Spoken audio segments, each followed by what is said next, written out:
Hari Hari Hari Rama Hari Rama Rama Rama Hari Hari Hari Krishna Hare Krishna Krishna Krishna Hari Hari Hari Rama Hari Rama Rama Rama Hari Hari Hari Krishna Hare Krishna Krishna Krishna Hari Hari Hari Rama Hari Rama Rama Rama Hari Hari Hari Krishna Hare Krishna Krishna Hari Hari Hari Rama Hari Rama Rama Rama Hari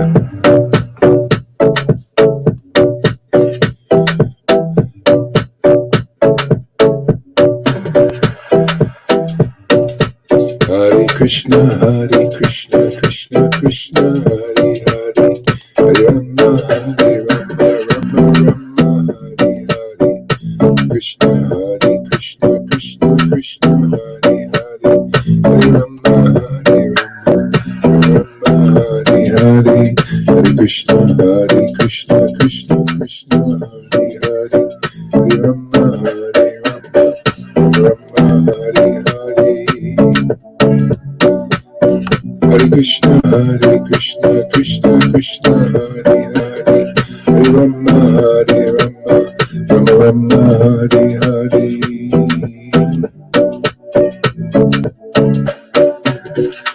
Hare Krishna.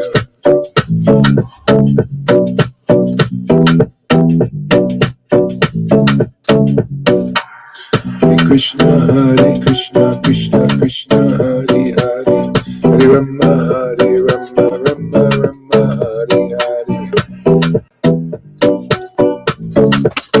Hare Hare, Hare Rama, Hare Rama, Rama Rama, Hare Hare Krishna, Hare Bo. Good morning. Hare Krishna, Krishna Krishna, Hare Hare, Hare Rama, Hare Rama, Rama Purchase Rama. your tracks today.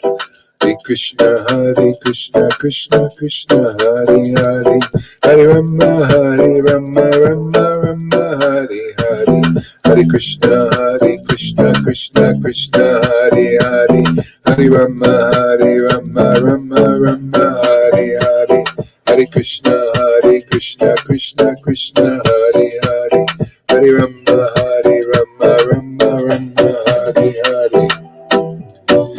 Hare Krishna, Krishna Krishna, Hare Hare, Hare Rama, Hare Rama, Rama Rama, Hare Hare, Hare Krishna, Krishna Krishna, Hare Hare, Hare Rama, Hare Rama, Rama Rama, Hare Hare, Hare Krishna, Krishna Krishna, Hare Hare, Hare Rama, Hare Rama, Rama Rama, Hare Hare, Hare Krishna, Krishna Krishna, Hare Hare, Hare Rama, Hare Rama, Rama Rama, Hare Hare, Hare Krishna, Krishna Krishna, Hare Hare, Hare Rama, Hare Rama, Rama Rama, Hare Hare, Hare Krishna, Krishna Krishna, Hare Hare. Here she is. Beautiful earrings. Hare Krishna. Krishna Krishna, Hare Krishna, Krishna Krishna, Hare Hare, Hare Rama, Rama Rama, Hare Hare, Hare Krishna, Krishna Krishna, Hare Hare, Hare Rama, Rama Rama, Hare Hare, Hare Krishna, Krishna Krishna, Hare Hare, Hare Rama, Rama Rama, Hare Hare, Hare Krishna, Krishna Krishna, Hare Hare, Hare Rama, Rama Rama, Hare Hare, Hare Krishna, Krishna Krishna, Hare Hare, Hare Rama, Rama Rama, Hare Hare, Hare Krishna, Krishna Krishna, Hare Hare, Hare Rama, Rama Rama, Hare Hare, Hare Krishna, Krishna Krishna, Hare Hare, Hare Rama, Rama, Krishna,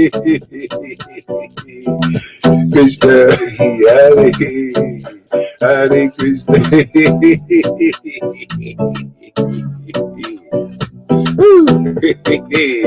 Hare Krishna. Oh.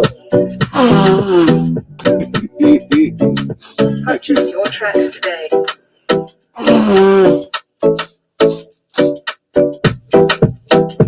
Hare Krishna.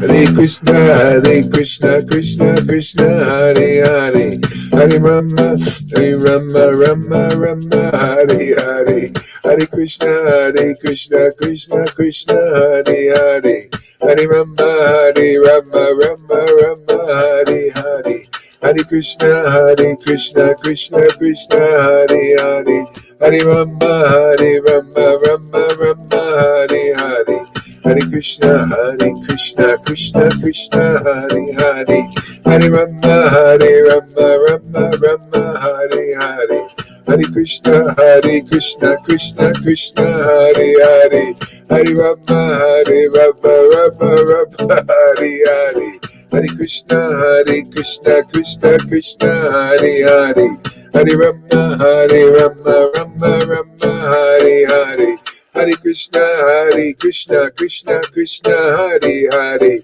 Hare Rama, Rama Rama, Hare Hare, Hare Krishna, Krishna Krishna, Hare Hare, Hare Rama, Rama, Hare Hare, Hare Krishna.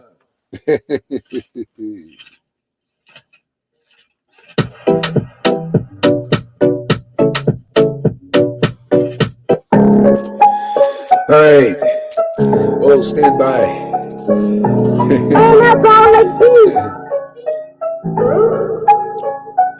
Oh, Krishna, Hare Krishna, Hare Krishna, Krishna Hare Rama, Hare Hare, Hare Krishna, Krishna Krishna, Hare Hare, Hare Rama, Rama Rama, Hare Hare, Hare Krishna, Krishna Krishna, Hare Hare, Hare Rama, Rama Rama, Hare Hare, Hare Krishna, Krishna Krishna, Hare Hare, Hare Rama, Rama Rama, Hare Krishna, Krishna Krishna, Hare Hare, Hare Rama, Rama Rama, Hare Hare, Hare Krishna, Krishna Krishna, Hare Hare, Hare Rama. Oh, Krishna. Oh.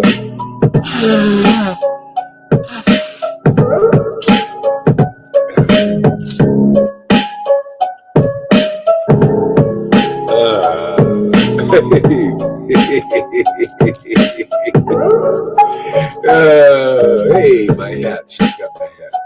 Hare Krishna, Krishna Krishna, Hare Hare, Hare Rama,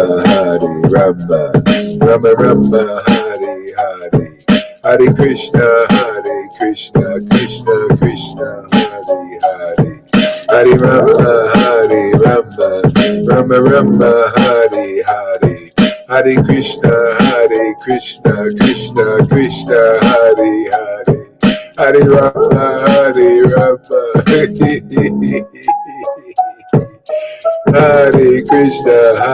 Krishna, Krishna Krishna, Hare Hare, Hare Rama, Rama Hare Hare, Hare Krishna, Krishna Krishna, Hare Hare, Hare Rama, Rama Hare Hare, Hare Krishna, Krishna Krishna, Hare Hare, Hare Rama. Oh, Krishna. Hare Krishna, Krishna Krishna, Hare Hare, Hare Rama. Hare Krishna, Krishna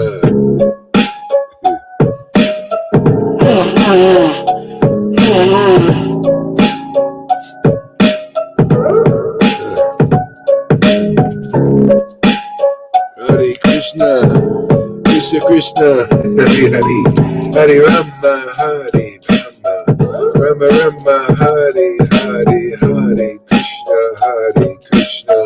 Krishna Krishna, Hare Hare, Hare Rama, Hare Rama, Rama Rama, Hare Hare, Hare Krishna, Krishna Krishna, Hare Hare, Hare Rama, Hare Rama, Rama Rama, Hare Hare, Hare Krishna, Krishna Krishna, Hare Hare, Hare Rama, Rama Rama, Hare Hare, Hare Krishna, Krishna Krishna, Hare Hare, Hare Rama, Rama Rama, Hare Hare, Krishna.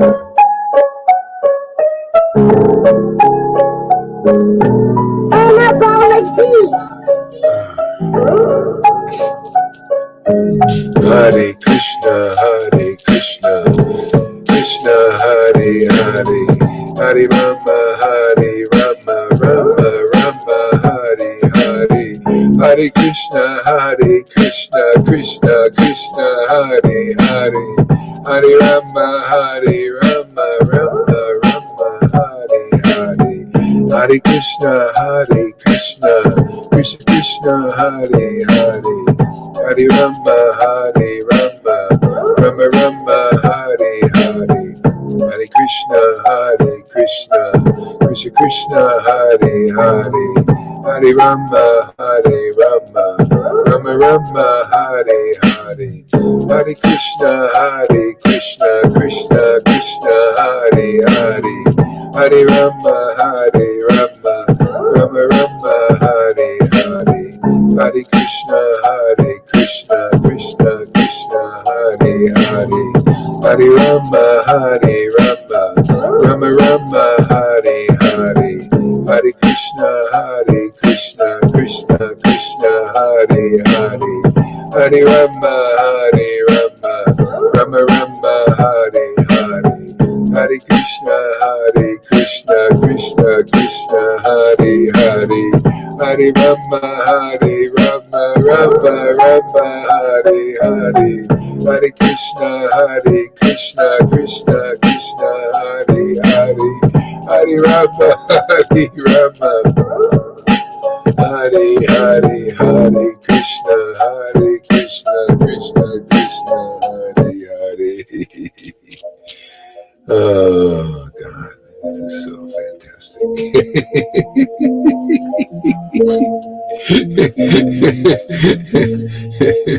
Taking pleasure in Krishna's name. What a great path, man. Pleasurable path, man. Transcendental pleasure, man. Wow, man. Topmost.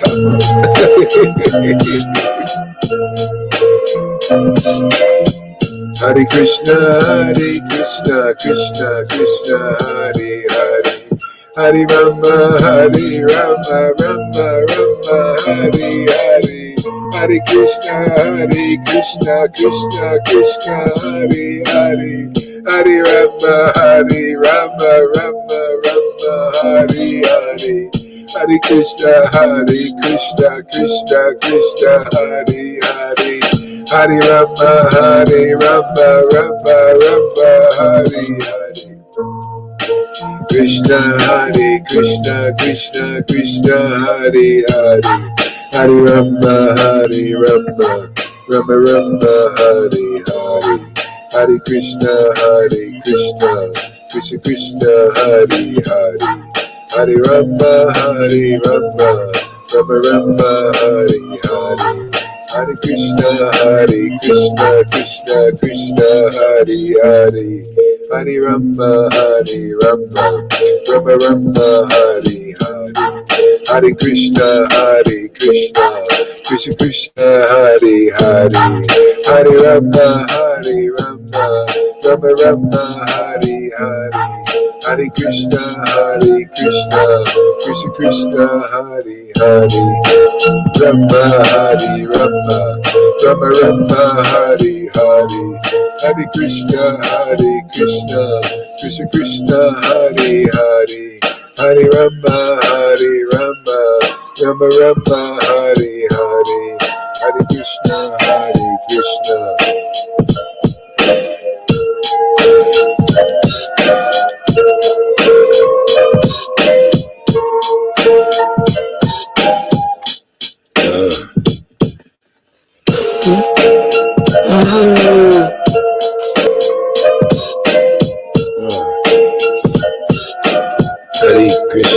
Hare Krishna, Krishna Krishna, Hare Hare, Hare Rama, Rama Rama, Hare Hare, Hare Krishna, Krishna Krishna, Hare Hare, Hare Rama, Rama Rama, Hare Hare, Hare Krishna, Krishna Krishna, Hare Hare, Hare Rama, Rama Rama, Hare Hare, Hare Krishna, Krishna Krishna, Hare Hare.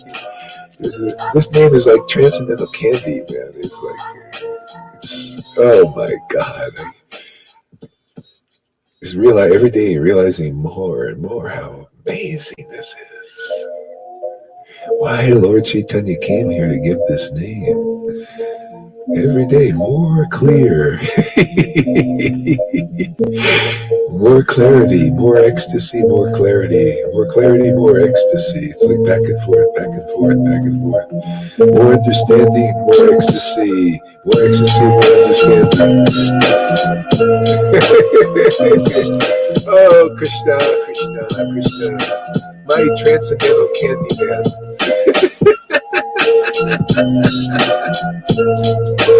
Hare Krishna, Krishna Krishna, Hare Hare, Hare Rama, Rama Rama, Hare Hare, Hare Krishna, Krishna Krishna, Hare Hare, Hare Rama, Rama Rama, Hare Hare, Hare Krishna, Krishna Krishna, Hare Hare, Hare Rama, Rama Rama. This candy cures you from the disease of birth and death. You gotta eat this candy though. Takes a while to acquire a taste, but it's worth it.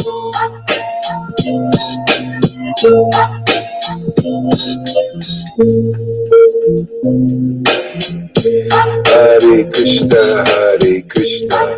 Krishna Krishna, Hare Hare, Hare Rama, Rama Rama, Hare Hare, Hare Krishna, Krishna Krishna, Hare Hare, Hare Rama, Rama Rama, Hare Hare, Hare Krishna, Krishna Krishna, Hare Hare. Oh my Lord Krishna, Jai Shri Radhe, Radhe. Oh God.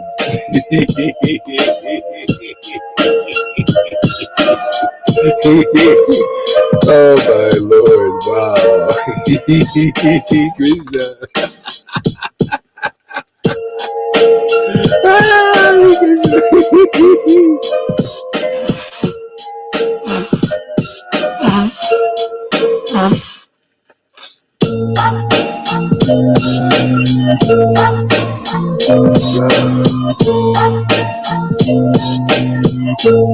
Oh Krishna, Hare Krishna, oh Krishna,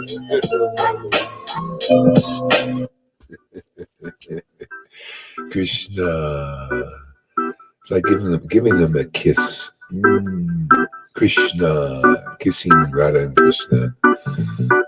Hare Krishna, Krishna Krishna, Hare Hare, Hare Rama, Rama Rama, Hare Hare, Hare Krishna, Krishna Krishna, Hare Hare, Hare Rama, Hare Rama, Rama Rama, Hare Hare, Hare Krishna, Hare Krishna, Krishna Krishna, Hare Hare, Hare Rama, Hare Rama, Rama Rama, Hare Hare, Hare Krishna, Hare Krishna, Krishna Krishna, Hare Hare, Hare Rama, Hare Rama, Rama Rama, Hare Hare, Hare Krishna, Hare Krishna, Krishna Krishna, Hare Hare, Hare Rama, Hare Rama, Rama Rama, Hare Hare, Hare Krishna, Hare Krishna, Krishna Krishna, Hare Hare, Hare Rama, Hare Rama, Rama Rama, Hare Hare, Hare Krishna, Krishna Krishna, Hare Hare, Hare Rama, Hare Rama, Rama Rama, Hare Hare, Hare Krishna, Hare Krishna, Krishna Krishna, Hare Hare, Hare Rama, Hare Rama, Rama Rama, Hare Hare, Hare Krishna, Hare Krishna, Krishna Krishna, Hare Hare, Hare Rama, Hare Rama, Rama Rama, Hare Hare, Hare Krishna, Hare Krishna, Krishna Krishna, Hare Hare, Hare Rama, Hare Rama, Rama Rama, Hare Hare, Hare Krishna, Hare Krishna, Krishna Krishna, Hare Hare, Hare Rama, Hare Rama, Rama Rama, Hare Hare. Hare Krishna, Krishna Krishna, Hare Hare, Hare Rama, Hare Rama.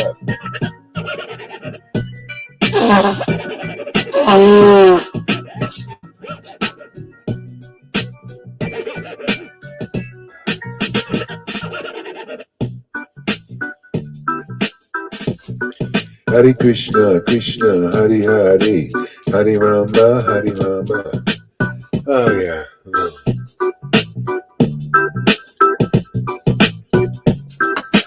Hare Krishna, Hare Krishna, Krishna Krishna, Hare Hare, Hare Rama, Hare Rama, Rama Rama, Hare Hare, Hare Krishna, Hare Krishna, Krishna Krishna, Hare Hare, Hare Rama, Hare Rama, Rama Rama, Hare Hare, Hare Krishna, Hare Krishna, Krishna Krishna, Hare Hare, Hare Rama, Hare Rama, Rama Rama, Hare Hare, Hare Krishna, Hare Krishna, Krishna Hare Hare, Hare Rama, Hare Rama, Rama Rama, Hare Hare, Hare Krishna, Hare Krishna, Krishna Krishna. Oh God, it's too good. Can something be too good? Does anybody know what I mean? Is this too good?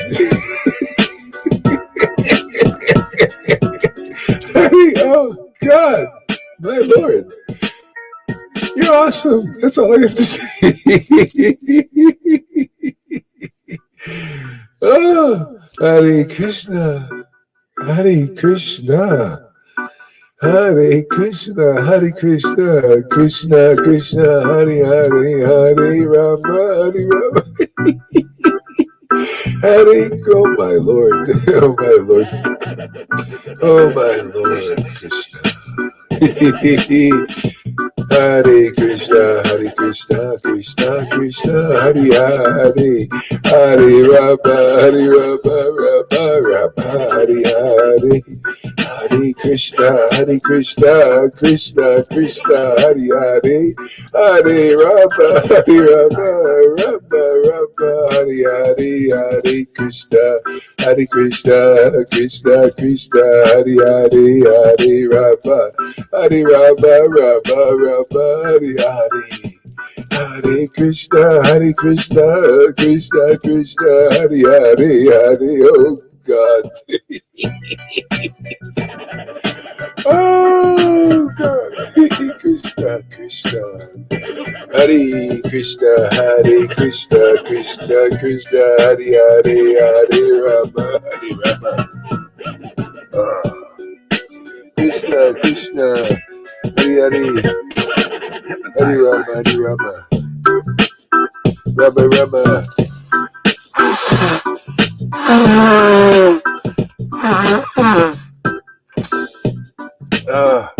Krishna, Hare Krishna, Hare Krishna, Hare Hare,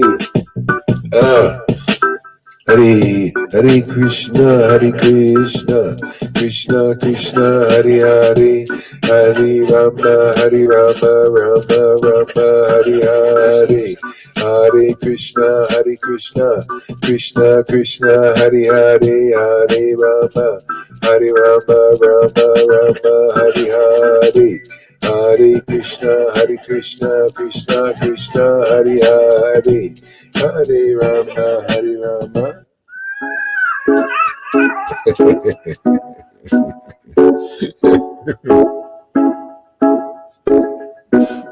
Oh, Krishna, Hare Krishna, Krishna Krishna, Hare Hare, Hare Rama, Rama Rama, Hare Hare, Hare Krishna, Krishna Krishna, Hare Hare. Hare Rama, Rama Rama, Hare Hare, Hare Krishna, Krishna Krishna, Hare Hare, Hare Rama, Rama Rama, Hare Hare, Hare Krishna, Krishna Krishna, Hare Hare,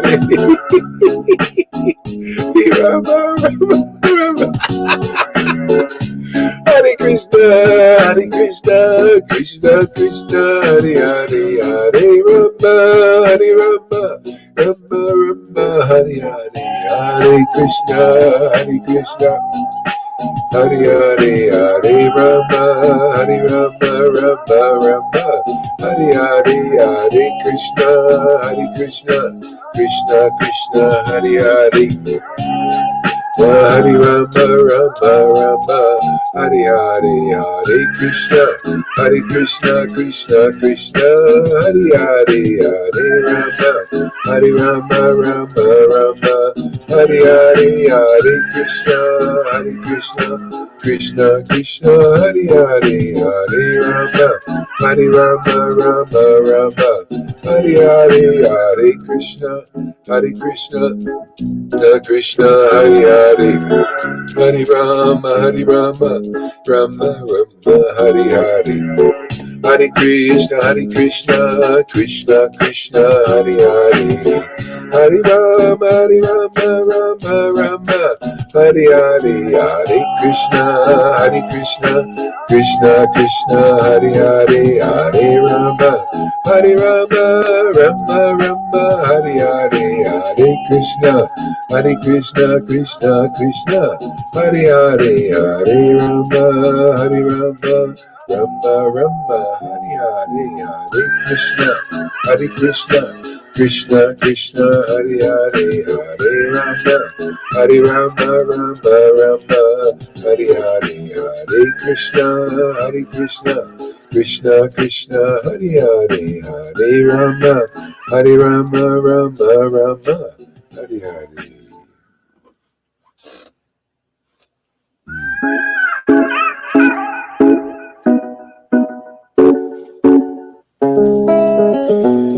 Oh, come on, Krishna. Hare Krishna.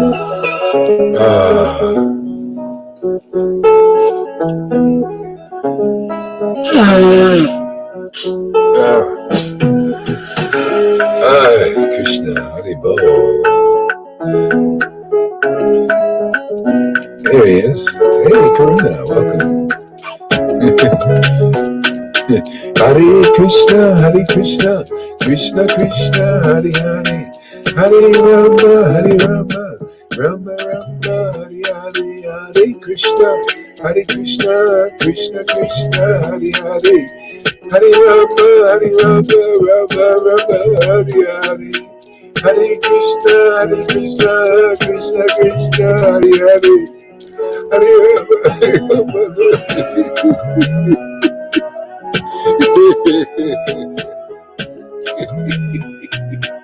Hare Krishna, Krishna, Hare Hare, Hare Rama, Rama, Hare Hare, Hare Krishna, Krishna Krishna, Hare Hare.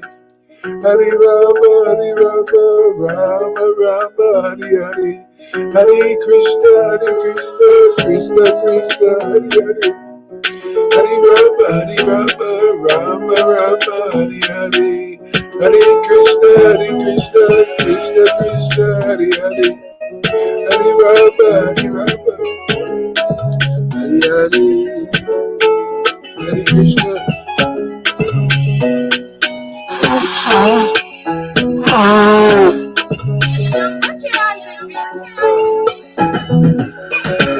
Hare Krishna, Hare Krishna, Krishna, Krishna, Krishna, Krishna, Hare Hare, Hare Rama, Rama Rama, Hare Hare, Hare Krishna, Krishna Krishna, Hare Hare, Hare Rama, Rama Rama, Hare Hare, Hare Krishna, Krishna Krishna, Hare Hare, Hare Rama, Rama Rama, Hare Hare. Hare Hare, Rama Rama, Hare Hare. Hare Krishna, Krishna, Hare Hare, Hare Rama,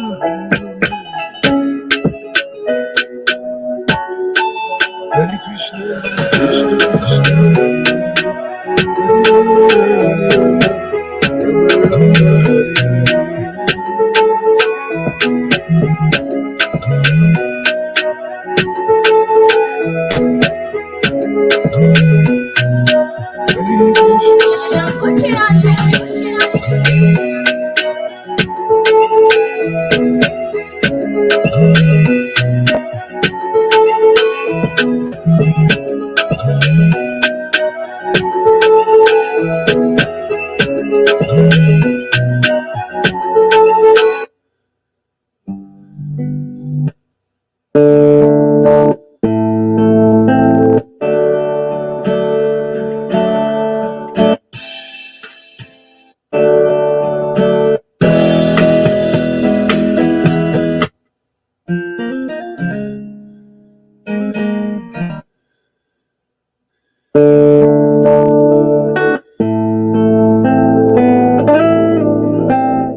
As I was chanting, I was realizing some things. I was realizing, God, pleasure in this world is so easy. Just go for it and get it. But when this pleasure of chanting awakens, it's like a new pleasure. It's like, well, yeah, there's also pleasure, and that's what it's about. Is to taste this transcendental pleasure, because this gives us an eternal life. This is what they're doing in the spiritual world, just tasting this transcendental pleasure called devotional service, tasting this communion with God. Makes you very happy. That's the kingdom to be led to, the kingdom of this transcendental pleasure. And we need help, because to awaken it on your own is very hard. This is why the Lord came, to give the bhakti, the jump start, the taste. Bhakti Lata Bij is called. That's why people coming here, that's what, if you come here for especially the right reason, that you really want this. So like Lord Chaitanya's mother came, saw him, and he was chanting and, enjoying the pleasure of communion, with Radha and Krishna, just tasting this, and he's crying, and just relishing this pleasure, and she says, "Oh, can you give me this Krishna prema also?" And he said, "By the mercy of the Vaishnavas, you shall get this." See? It's got to come through examples of this chanting. See? Those who see it and say, yeah, and then you become like mother. You see, that's coming in line. You just come even like his mother. You know, say, hey, I get this too. And so he just spoke the course by the mercy of the Vaishnavas who have this. He was, not just any Vaishnava. If you don't have this, how can you share this with others? You won't have the right understanding, right realizations. See, they go hand in hand. These realizations come from this prema. This comes from the Lord, directly. You need this teaching. It points out, keeps you on the path. Otherwise you can get off. Go this way, that way. Path of pleasure. Yeah. Makes it easy that way.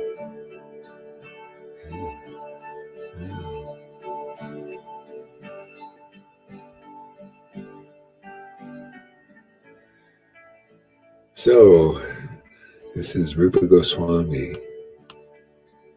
We read some of this yesterday. We'll read some more. Again, the same verse. So good.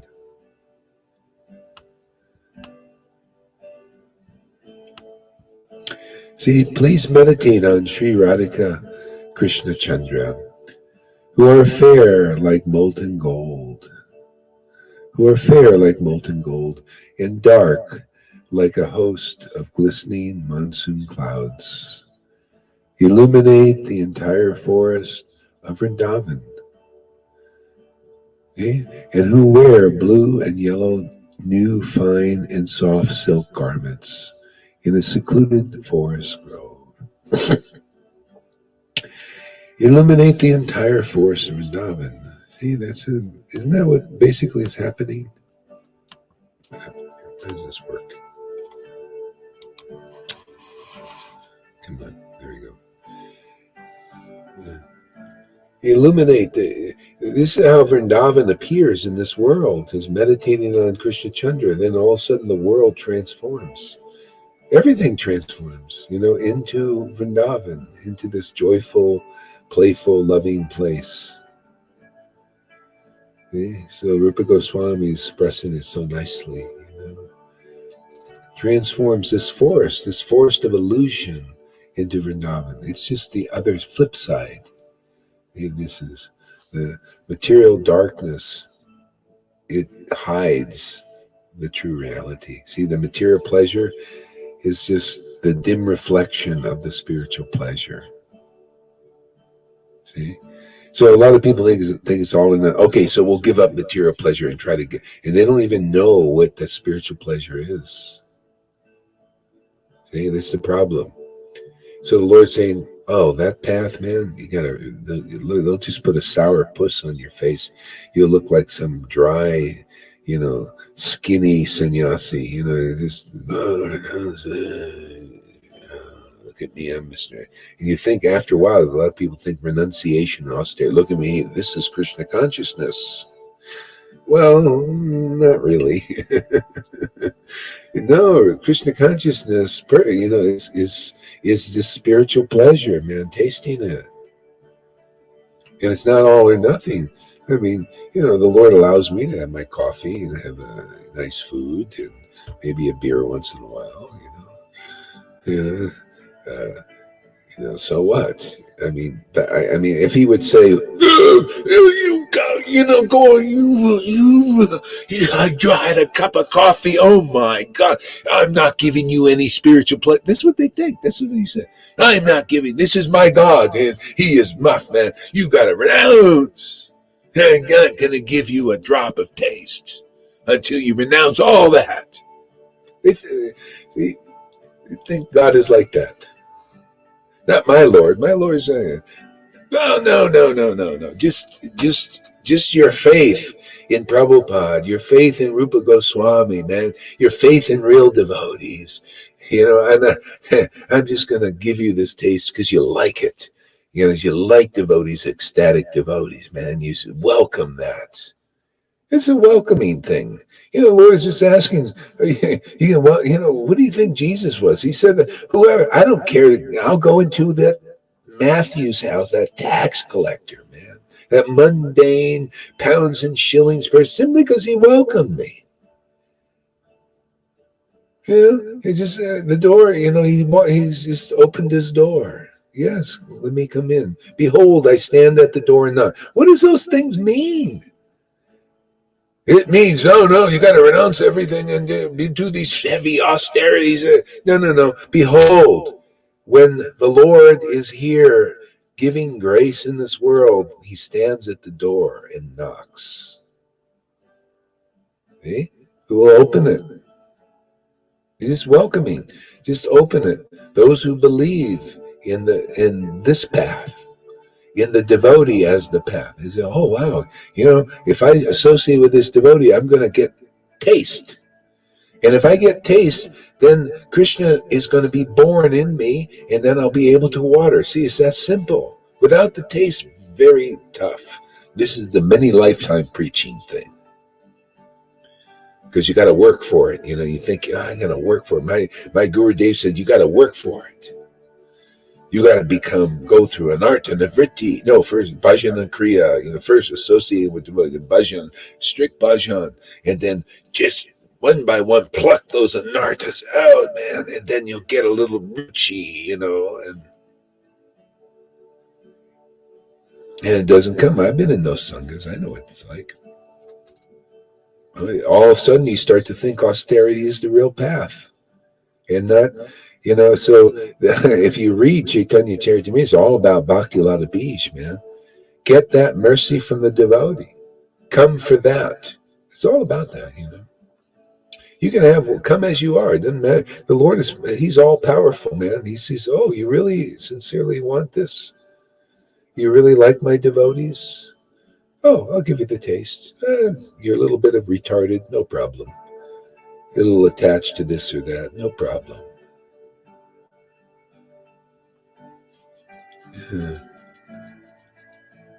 Yeah, he can do it. He's all powerful. Is he or isn't he? That's all I know is he's all powerful, man. I just depend on him. Yeah. Enjoy the world befittingly. Don't get too addicted to it. Like totally engrossed in it. This is the one problems our students sometimes have. They just go off the deep end. And just go totally. And then what are you going to do? You got to be a little bit moderate and stuff. And if you can't, then you might have to renounce it. I don't know. You want to be around you. Whatever will keep you around the devotees, and so you can, get this taste going. But you get strength here. I think devotees get strength here. Anyway, whatever you have to go through, it's worth it. At least we got a lot of inspiring devotees here to help. I'm going to go a little bit further here.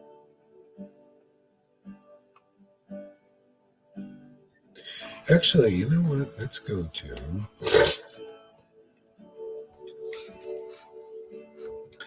It's kind of fun. Let's see if this is the thing to do here. Let's go to one of Prabhupada's lectures like I did yesterday. We just started to do that. Let's try that out. Library.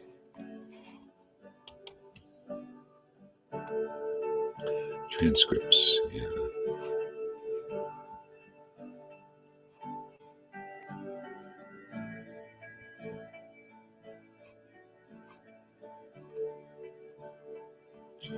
Filter my year.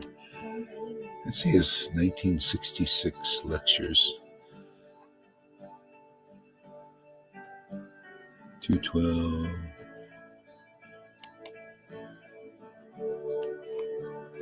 Boy, he talked a lot. In a lot of lectures. 4.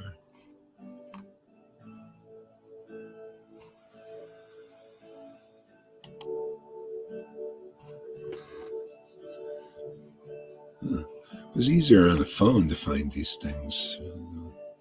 Purport, lectures, addresses, Bhagavad Gita.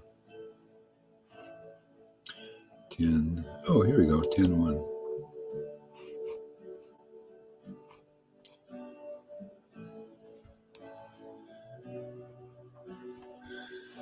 Let's see here. Maybe I'll shut this off here.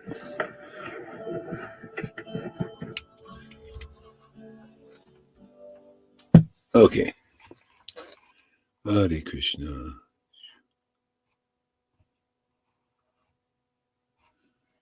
What is this?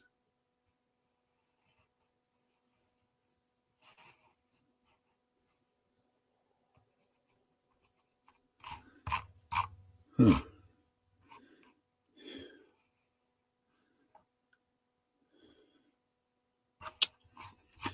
I don't get this. How does this work?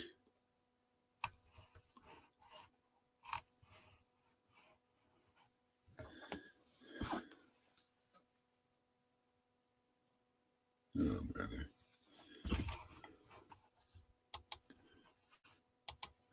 Hare Krishna. So, River, why don't you read something? You're muted. Chaitanya Bhagavad. Shall I read that? Yeah, read that. If you will, wait. I will. Junior's just gonna get it for me. Okay, great. I was just watching your biography before you came on. Oh, yeah? How was that? Yeah, I Yeah? watched half of it. Need to Yeah. watch the rest. Yeah, it's really great. It kind of puts it into kind of order. Nice. Yeah. I'll do another one with the rest, bringing up to this part here. Yeah. Could you easily understand it, Yamuna? The biography. Yeah. Yeah. There was a problem with the sound for me. Maybe I should watch further. Yeah, there was a problem with the sound. Was it a sound problem for you? Yeah. I didn't have a sound project. I watched it today, Lolita. I watched it just now. And there wasn't when you were saying This there's morning. sound. I will retry it again. Yeah, it was all right, Maharaj. You could hear it clearly and see it clearly. Okay, great. Yeah, I think I had a little problem. It might be just, I don't know, locations or something. Who knows? Yeah, probably. There we go. Yeah. So, I don't know if you want me to read this, but I was reading from the Antyakanda chapter 5 Go for this it. morning. Yeah, I'll carry on from there. Yeah.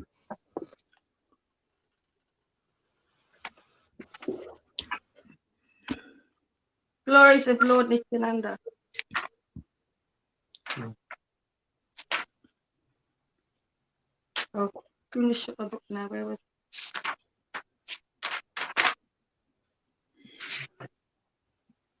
Okay. Maybe I should start from the beginning. Shall I start from the beginning? Yeah. Shall I carry on from where I was? No. Start from the Start beginning. from the beginning.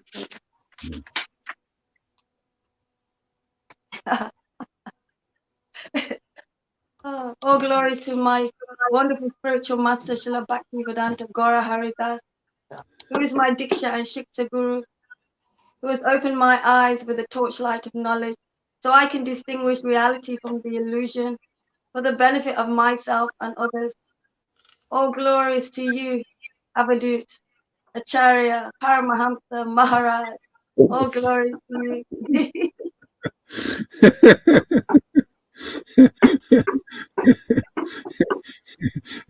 Not even Acharya Dave gets such glorification. No, I said Acharya.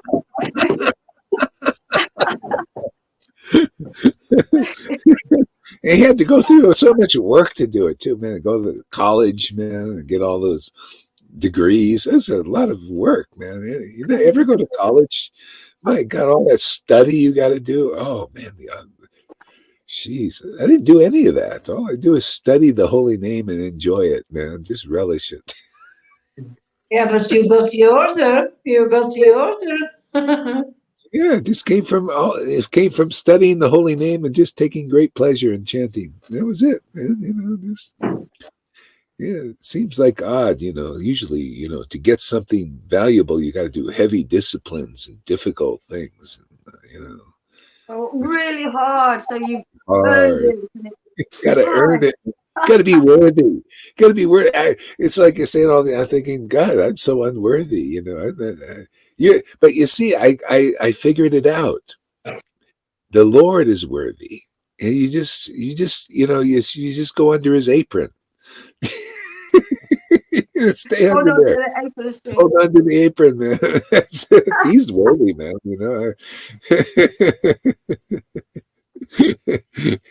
Yeah, we become worthy because of the grace. He makes he actually just brings the worthiness through.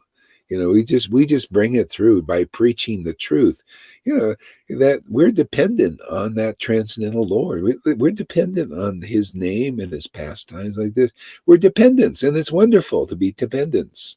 Dependent on that. And He's saying, "Hey, if there's gonna be any preaching going on in this world, I'm dependent on you. You're dependent on me. I'm dependent on you. Otherwise, it's not going to go on. This sangha would not be here. I'm dependent on Him. He's saying, well, I'm dependent on you. You want to grow a garden or not? So it takes two to tango."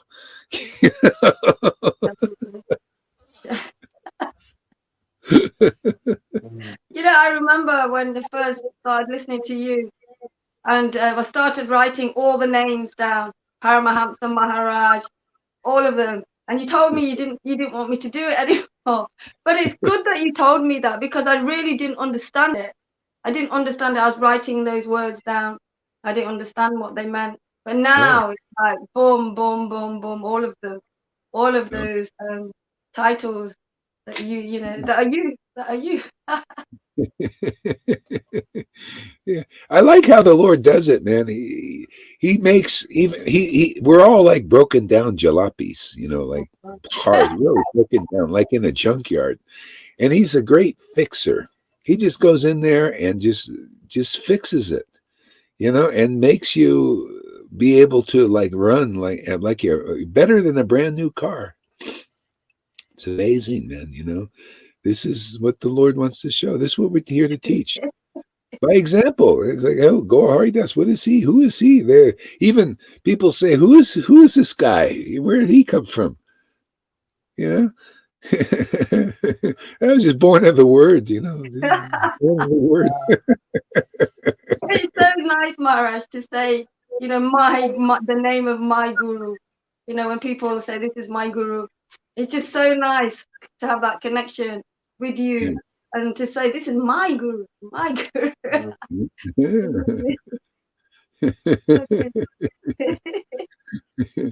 Yeah. I offer my respectful obeisances to His Divine Grace, Srila Bhaktivedanta Swami Prabhupada. All glories to you for starting the Krishna conscious movement. All glories to you for preparing the devotees and ordering Srila Gaura Haridas to preach Raganuga Bhakti. All glories to you, Acharya. I offer my respectful obeisances to all the previous Acharya. I offer my respectful obeisances to the 6 Goswamis who were like bumblebees at the lotus feet of Lord Chaitanya. I offer my respectful obeisances to my life and soul. Sri Chaitanya, all glory to you, my Lord. I offer my respectful obeisances to Nityananda Prabhu, whose life and soul is Lord Chaitanya. All glories to you, Avadut. I offer my respectful obeisances to Advaita Acharya Prabhu, for calling the Lord in the milk ocean, who was sleeping and could not hear our screams and suffering. All glories to you, Advaita Acharya. I offer my respectful obeisances to Gadaha Pandit. All glories to you.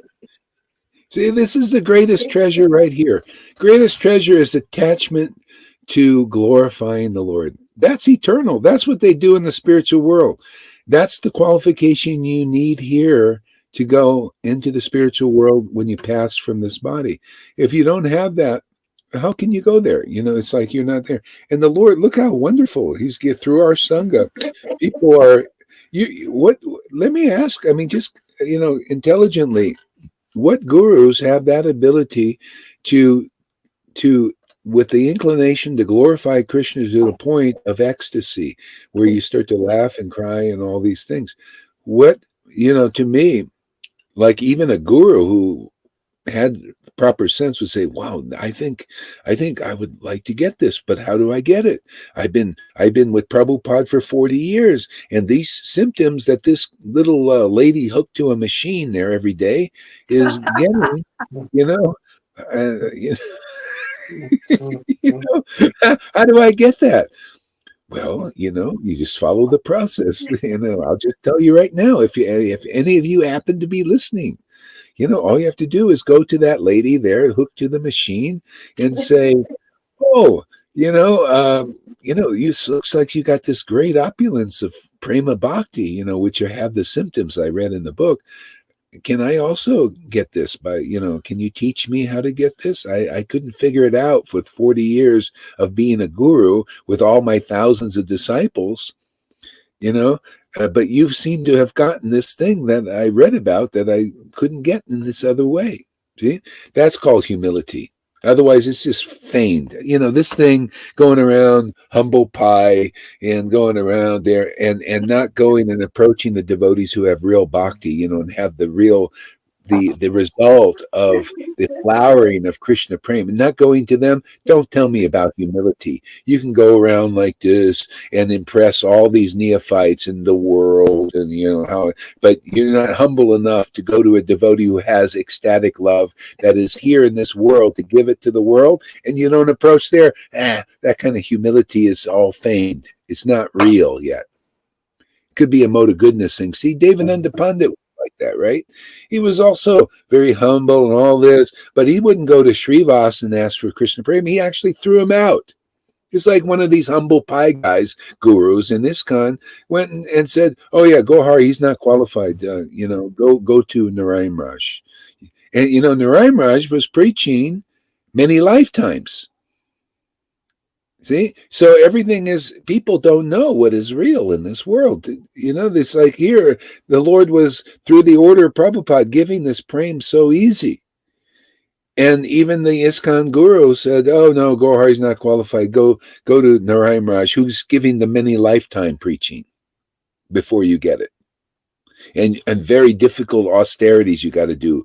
On Chaturmas, you don't shave. You just got to have a beard and all this.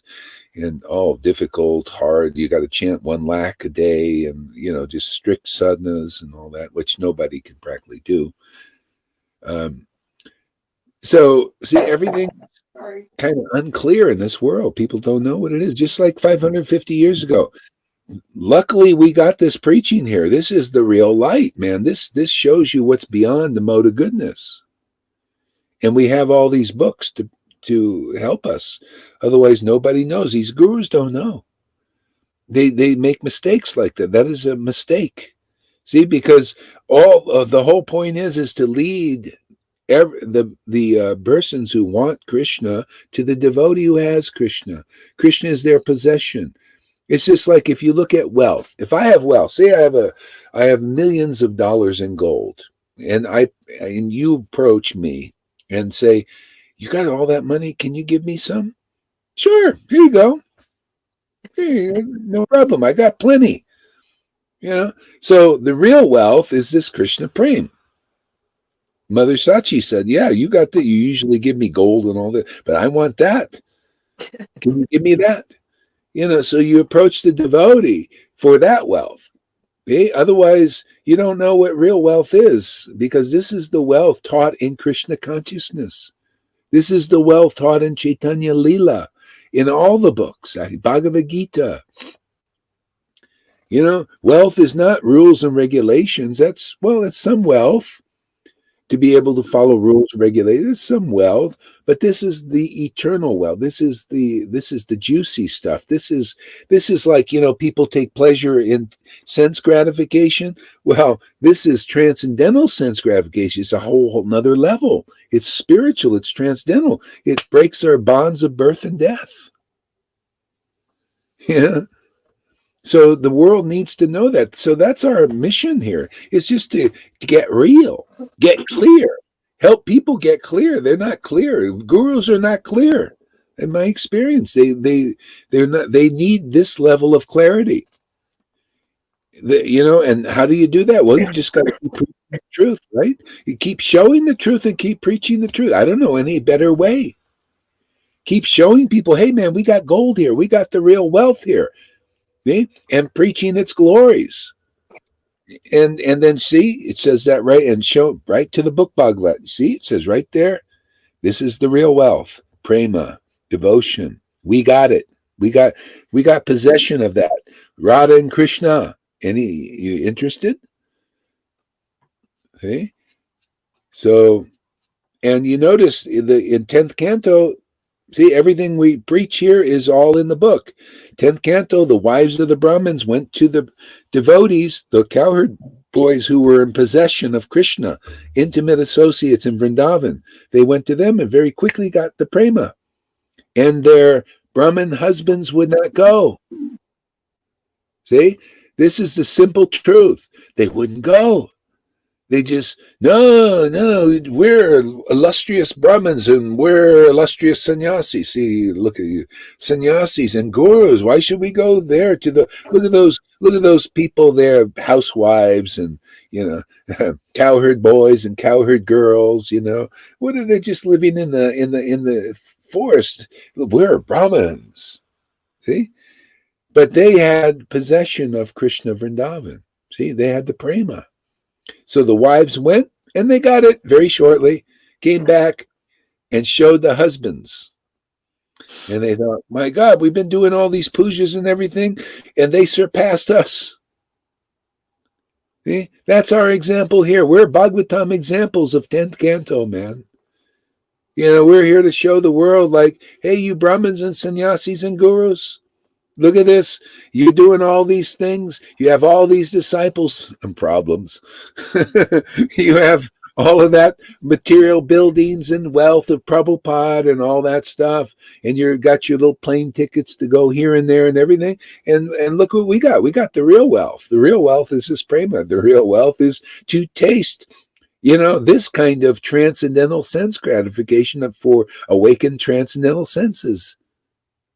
This happiness is better than anything. This is real wealth. You see, this is the example for the world, for ISKCON. Because if people understand this, I think this is getting clearer every day, getting more reasonable every day. This is a reasonable proposition. I mean, if you read the books enough, the real wealth is this love of God. And that love of God is here, strong. That loving God means, hey, man, it's just like, I love sex, right? I love sex. If you really love sex, I love sex, right? But who can say, I love Krishna? I love Krishna. And yeah, people say, yeah, I love Krishna. I love Krishna. Yeah. But when you love something or somebody, where are the symptoms? Yeah, where are the symptoms of that love? Where are those tears? If you love God, they're going to be tears. Where's that exaltation in that love? Where's that smile on your face of tasting that kind of transcendental sense gratification of loving God? Because that's what it is. There's no fault in. Krishna said, "No, just taste drink as much as you want, taste as much as you can handle." That's what it's all about. You found the royal path, man. Royal path of taste. Just taste these paths. You'll see, if you haven't already, that this is all you need, is just to taste this name and taste these pastimes, and everything will be right in your life. Everything will work out. Yeah, because everything is like, oh, you please me. Oh, I don't need the Maya to teach you anything now. As a matter of fact, Maya is afraid. Oh, this person's a devotee. They're taking shelter of the transcendental Lord. They're buddy buddy with my Lord. You know, I don't, he stays away from you in that sense. This person is free of my grasp, under the tutelage of the Lord, because that's what happens. You know, when you chant in ecstasy, the Lord is your Shiksha Guru, just like Krishna Karnamrita, Bivamangal Thakur. All glories to my Shiksha Guru, the personality of Godhead with the peacock feather. Teaches me everything. See? This is what you get here, that kind of wealth. You want to possess the Lord? I think that's big wealth. You want to know the owner of everything, the real owner? Go ahead. Talk enough.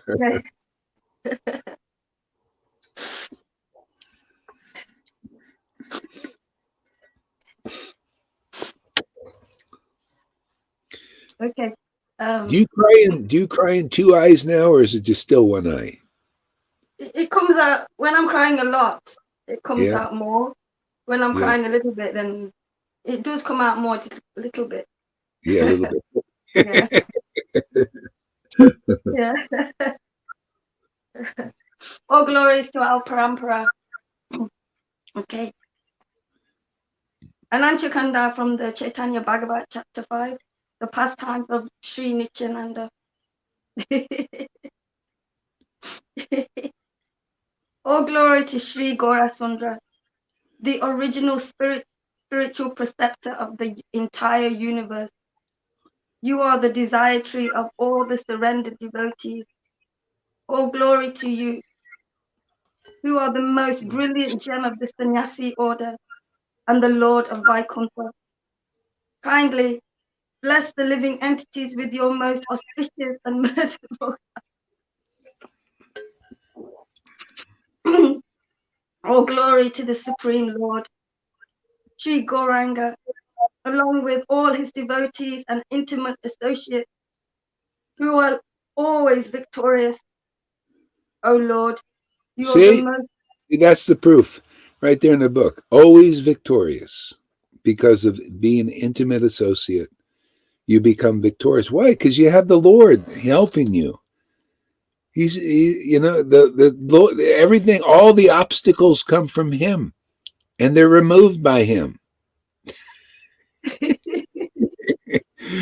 The obstacles are just there because of disconnection. So that's the whole point of our preaching, is reconnect the devotees so the obstacles are removed. See, that's why it says the guru removes those obstacles, you know, so that you have connection. And then you know, you have the Lord, who the obstacles cannot take root. And those who have taken shelter of the Lord, that's the secret. You know, all obstacles come from them and are removed by Him. See? All obstacles come from His Maya and are removed by His transcendental potency. That's another way to look at it. See, it always comes from Him because He is the material potency too. It's insurpassable, except through His stronger potency, the spiritual potency, bonding with that, you know, tasting that, relishing that. And then it just releases its grip. You know, they're like ropes. All of a sudden the rope slackens, you know, and just lets loose. You see, and then you drift over to the spiritual side more. We're all anchored. It's like we're boats anchored in this Maya. You know, we got this big anchor keeping us down in that, you know, anchored to Maya. And then, you know, the anchor, just the rope lets loose, you know, and then we start drifting over to the side of the spiritual potency. And then stay there forever. Oh, I ain't gonna drift back. No more anchors, man. Forget that anchor. Then the rope goes and docks, you know, ties up to the spiritual potency, Krishna, you know, and very, very solidly there. And we'll be anchored here in this realm. That's it, man. You know, another way to look at it. Go ahead.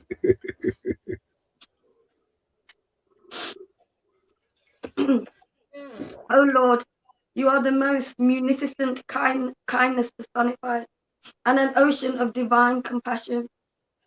Please, please hear attentively the topic narrated about the Lord in this Antikonda, the concluding portion of this book.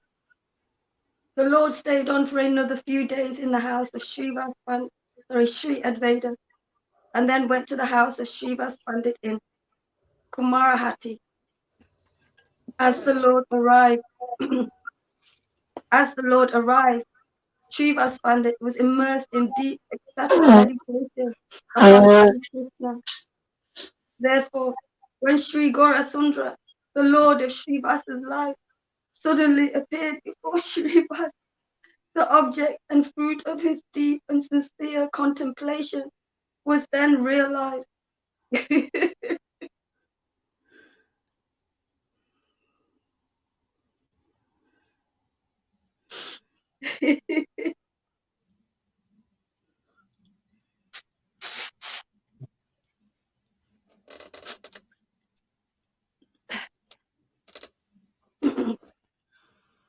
Srivas Pandit then threw himself to the ground like a stick, paying his respects to the Lord. He clasped the Lord's feet. He clasped the lotus feet of the Lord to his chest, and heaving long and deep sighs of love, he wept profusely. The Lord picked up Srivas Pandit and embraced him, drenching him with his own jubilant tears of divine love.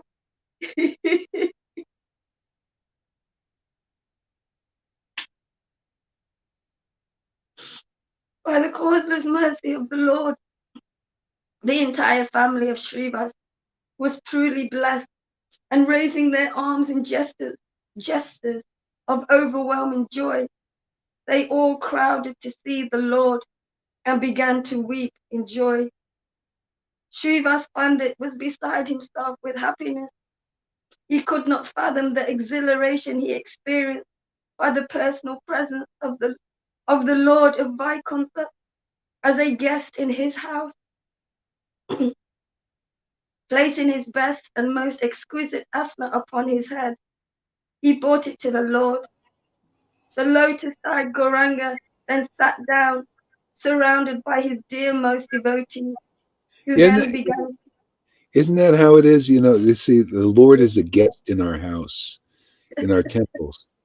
This is, and that's, so that happened externally. He felt the exhilaration of having that. But we also feel that, when the Lord becomes a guest in our house, the Lord is here, man, and then you feel that exhilaration of the Lord being there. This is it, man. This is Krishna consciousness, where the Lord agrees to be a guest. Oh, this is your, you like my devotees. Oh, that's amazing. He sees, oh, you like my I also like my devotees. And you like them too? See, that's the secret, is to like what the Lord likes. The Lord likes his devotees, and he's a guest in their house. So you come and associate with those who the Lord comes to be a guest, and then you get the benefit. See, there's a lot of benefit. You go to, where the Lord is residing and is a guest. That you start to see the real characteristics of the Lord through that devotee, this exaltation, this spiritual happiness of darshan, of the devotee meeting God. This is how the simple truth, it's all in the pastimes, but devotees can relate because they say, God, the Lord is a guest in my, they don't even look at their bodies like, this is me. No, this is my house. This is the Lord's house. This is his temple. It's just, all I'm doing is I'm just calling the Lord to be a guest.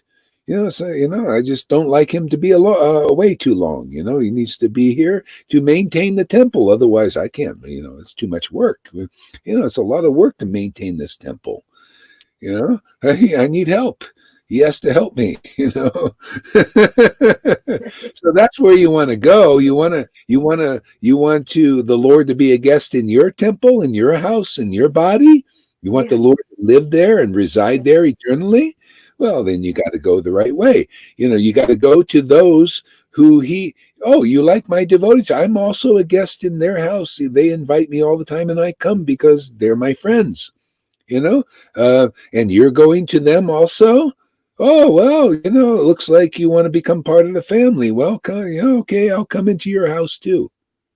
The Lord is just waiting to be welcomed in the right way. People don't know. They're welcoming the Lord. They think, oh yeah, I'll welcome the Lord who's not even a guest in these gurus and sannyasis and Brahmins' house yet.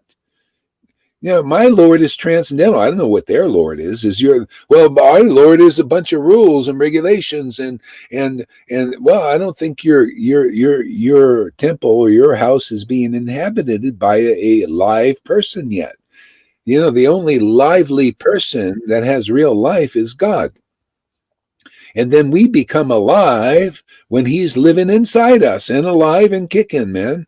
And we teach this quick process. No many lifetime thing. No, try to get it on your own. It's already here, man. We're already wealthy people. Rich, man. Fabulously rich. Because the Lord is a guest in our temples. We can show you every day. We'll show you every day the Lord comes. If you see any ecstasy here, it's not or Haridas or Lalita. It's the guest in the house.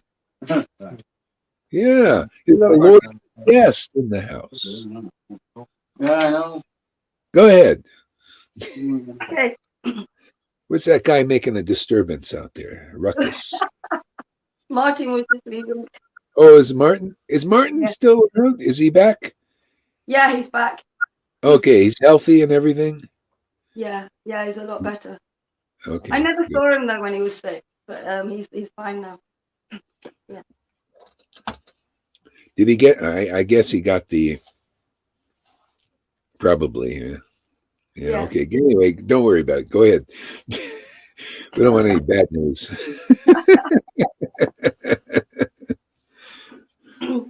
Placing his best and most exquisite asana upon his head, he brought it to the Lord. The lotus-eyed Gauranga then sat down surrounded by his dearmost devotees, who then began kirtan. The ladies of the house all ululated. What does that mean?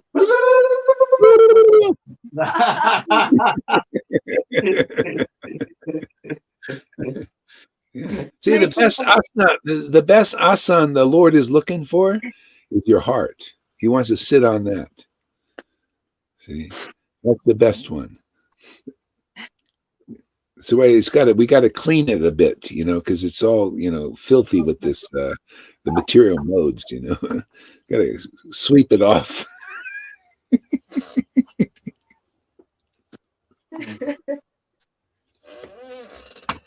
Making auspicious sounds of welcome for the Lord. And the house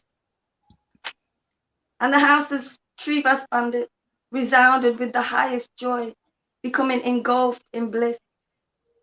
News of the Lord's arrival spread quickly, and Acharya Pundarandra came running swiftly to see Sri Gaurasundara. See, the people don't know the arrival of the Lord. It's not clear. So the Lord comes and teaches that way, externally, he comes and he says, oh, the news of the arrival. So people don't know that Lord ain't coming physically like he did and for 4,320,000,000 years. So they have to understand the arrival, how that works internally with the devotee. That's happening here. They're the arrival of the Lord, and so the news goes out. People got to understand, well, what is that news? Well, this is its symptoms and its signs, the Lord's arrival is here. That's why we get here every day waiting for the Lord's arrival. Just like, the Vrindavan residents are waiting for the Lord to come, right? The Gopakumara gets to Vrindavan and he asks this old lady, where's Krishna today having his pastime? Oh, he's in the fields and he's coming down that path. Every day we residents, we sit there and wait for him to come down that path. See, this is this path. This is the path. Yeah. Where's the Lord today? I'll tell the world. Tell you, ISKCON devotees and you Narayanas. Where is the Lord? If you're asking, where is the Lord? Where is the transcendental Lord today? Oh, he comes every day. In about 4 a.m, my time. 3 or 4 in the morning, my time, he comes down this path, man, of sadhu sangha. We just come here and wait for him, and he comes. He comes without fail, because we're here to welcome him, and this is the path that he comes down to, is sadhu sangha. This is an authorized path. This is the new Vrindavan. And if you don't come here, you won't see that transcendental Lord.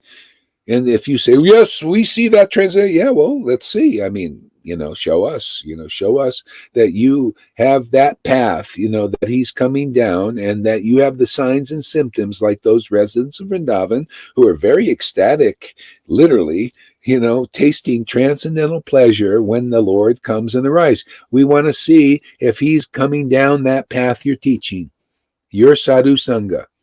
Otherwise, if it's just a bunch of ceremonies and fluff and all that without the tears and the ecstatic symptoms that those residents have, I'm not impressed. And nobody here is really impressed either. We want to see the real transcendental Lord coming, because that's our life. That's the real life, and that's the real wealth, is him. That's what is being taught here. Okay, go ahead. News of the Lord's arrival spread quickly, and Advaita Pundaramdra came running swiftly to see Sri Gaurachandra. The Lord embraced him. People don't know what are the signs of the Lord's arrival. That's the whole problem. Nobody's seen practically what is transcendental arrival of the Lord. What is it? How does it show up in this world?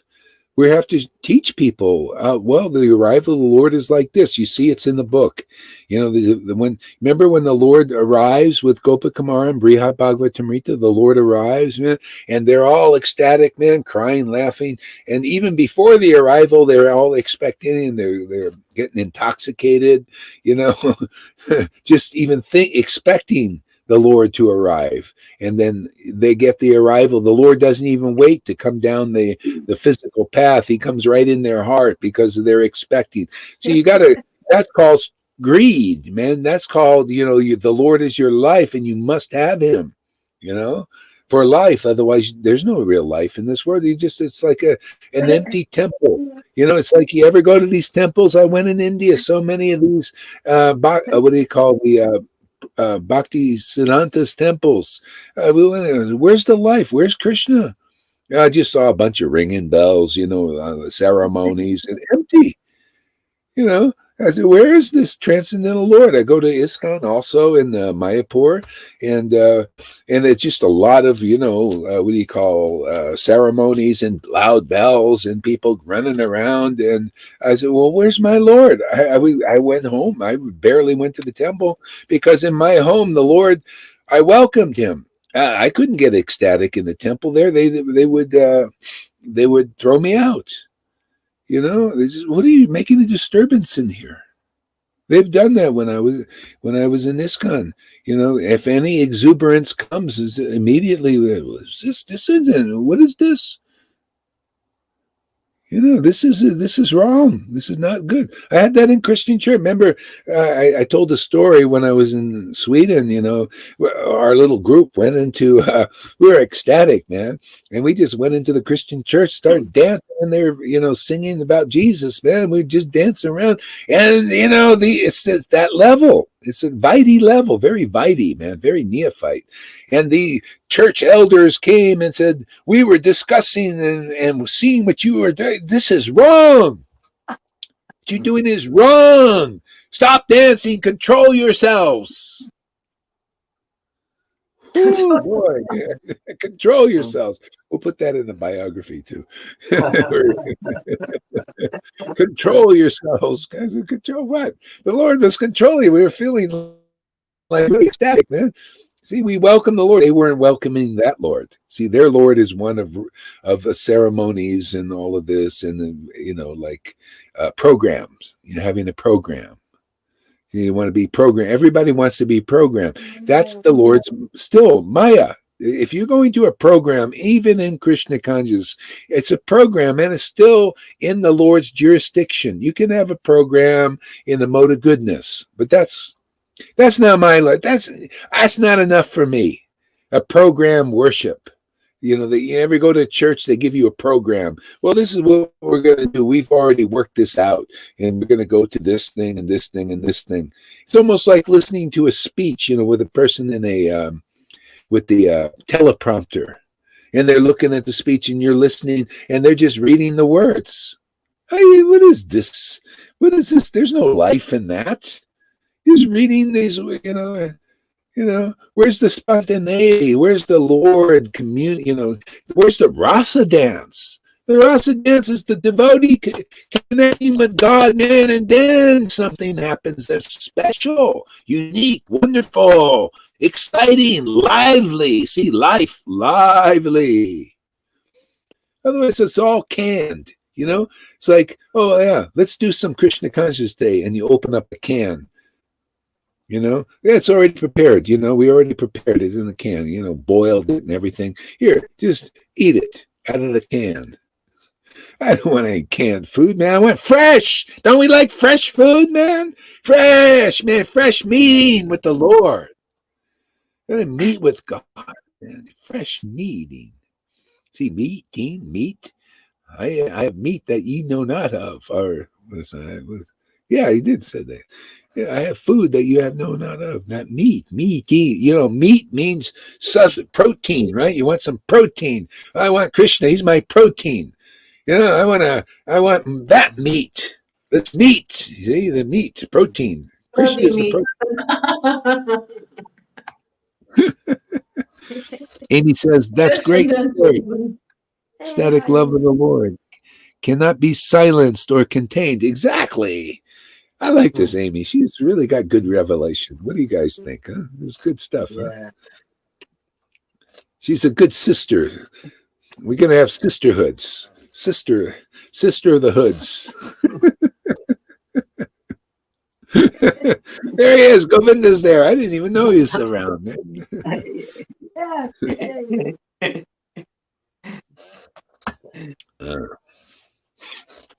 Okay, go ahead there. Sorry to interrupt. It's okay. The Lord embraced him with warm affection and reverence, considering him to be his father. In the Lord's embrace, Acharya Purandra, the most exalted and righteous among men, felt great spiritual energy surge through his body and was overwhelmed with spiritual emotion. He was unable to hold back his tears of extreme joy. See, there you go, man. That's the meeting. That's what's going on here. Hey, you hear anybody? That's going on here. The meeting that you see there physically, teaching there in the book is going on here. The Lord is meeting with us, and the tears are coming, and the exaltation, the exhilaration. That's it, man. There's nothing more than that. From that comes everything. Comes real life, man. Your cycle of birth and death is broken. You're out of this material universe. You don't have to go through the demigod thing and find out, well, I did all these did the path here, and I went all the way up to the demigod thing, and I enjoyed up there with all that subtle sense gratification. See, this sense gratification is different because there you still have material senses. It could be subtle ones and enjoying, more. But this is so unique. This is not that even up there. So it dissolves. It's like, that ain't attractive enough. This is the most attractive. Krishna. What does it mean? Krishna is all attractive. How many people know what that means? Krishna is all attractive. Prove it. Who is that Krishna that is attractive to you? Well, look at me. I like ceremonies and rules, and that Krishna, he's not that's not attractive enough for me. Even in Vaikuntha, our Narayan, man, he's all attractive. Well, I don't know. They're more all attractive to me. He's sitting on the throne. You're down there worshiping in more reverence and all this, and he's the king of kings. Hey, no, that ain't all attractive. All attractive, Vrindavan Krishna. Lord Chaitanya, all attractive, sweetness, amazing, colorful. Informal, close, man, really close. What is this sitting on the altar, man? I'm hugging Krishna every day. He's mine. Yeah, right. Go ahead there. When you consider somebody as all attractive, there are so many emotions involved. Yeah, exactly. Yeah, there's more emotions than even Vaikuntha. Boy, the Lord has given us quite a bit of wealth here, man. These guys, they have to educate them what wealth is. We're just here to make diamond, what do you call diamond, those who know what diamonds are and gold and all that. People don't know. These gurus don't know. We're here to train gurus and sannyasis and these big Brahmins. They don't know what real wealth is. And if they don't want to be trained up in real wealth, we'll take their disciples and train them up first and show them that they, just like the wives, they showed their own husbands, the big Brahmins, big Brahmins, what real wealth was, Krishna Prem. We'll train anybody who will welcome this preaching, this exhilaration. You see, are we not teaching and showing what's actually in the book? This is the living book here. We are the living book. Alive with Krishna Prem in this world, man. While we're here, it's here. It's exciting, isn't it? I get more excited just when the Lord shows me how real it is. Go ahead.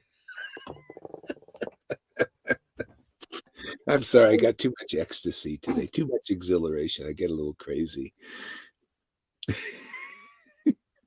Crazy wisdom. Soon other visitors streamed in.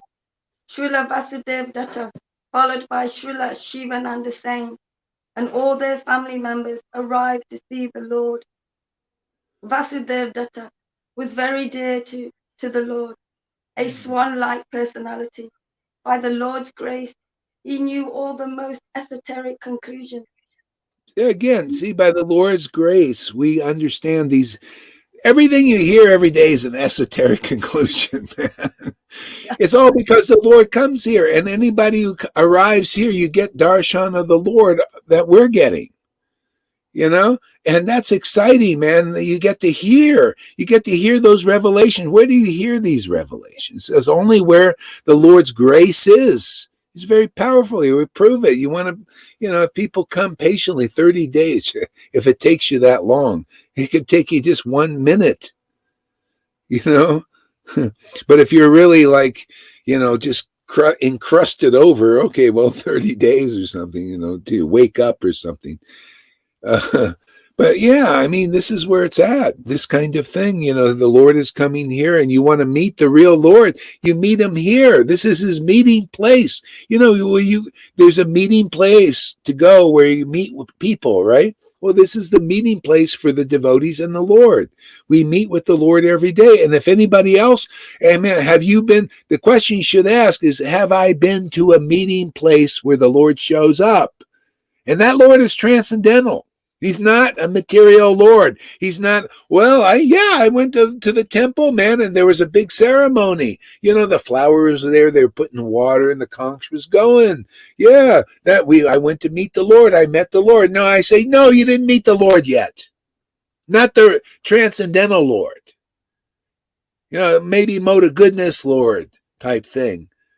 You went and watched a nice regulative program. They gave you the invitation thing with all the things they're going to do, and it went like one by one. We're going to do the Abhishek and we're going to do this and do this.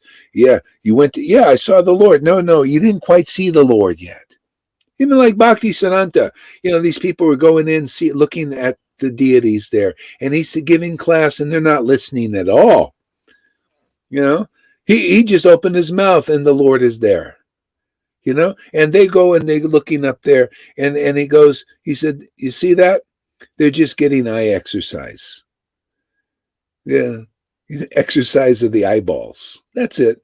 You didn't see real God.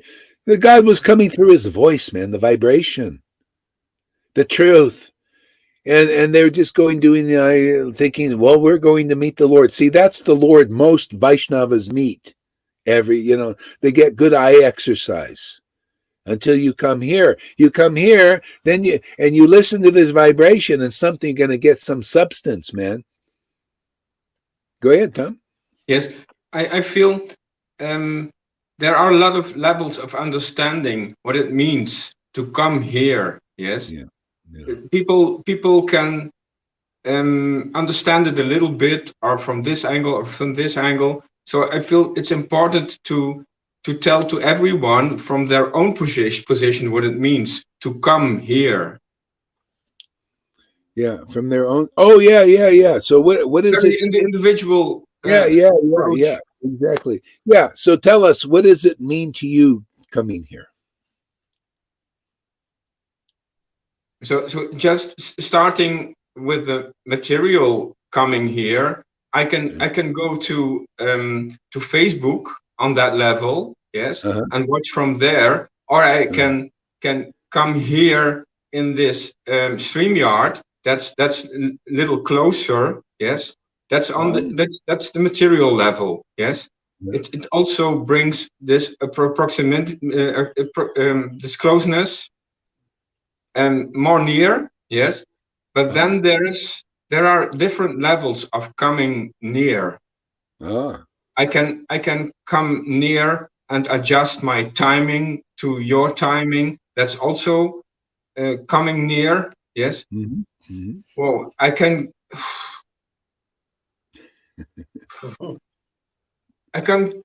Whoa. This is another level, coming with the heart. Then the sound of my voice changes, yes. When I'm tuning into this approach from my soul, from my attention, my focus, my I can come near on the level of being loyalty level, surrendering level. There are very, very many ways to come to here.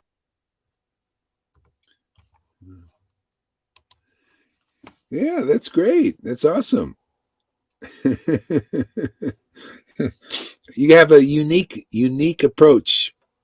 See, everybody does. Everyone has a unique approach, but it's very helpful to clarify for every individual person what it means for. Yeah, I'm thinking of Johan. When you say to Johan, "You come here," it for him it means something else. Yeah, he has a different starting point. Yeah. He's in a different movement, in a different mood, in a different place, time, circumstances, consciousness. Yeah. So everyone, it means something special, something unique. That's When you amazing. say, "Come here." Yeah. You have to come here. Yeah.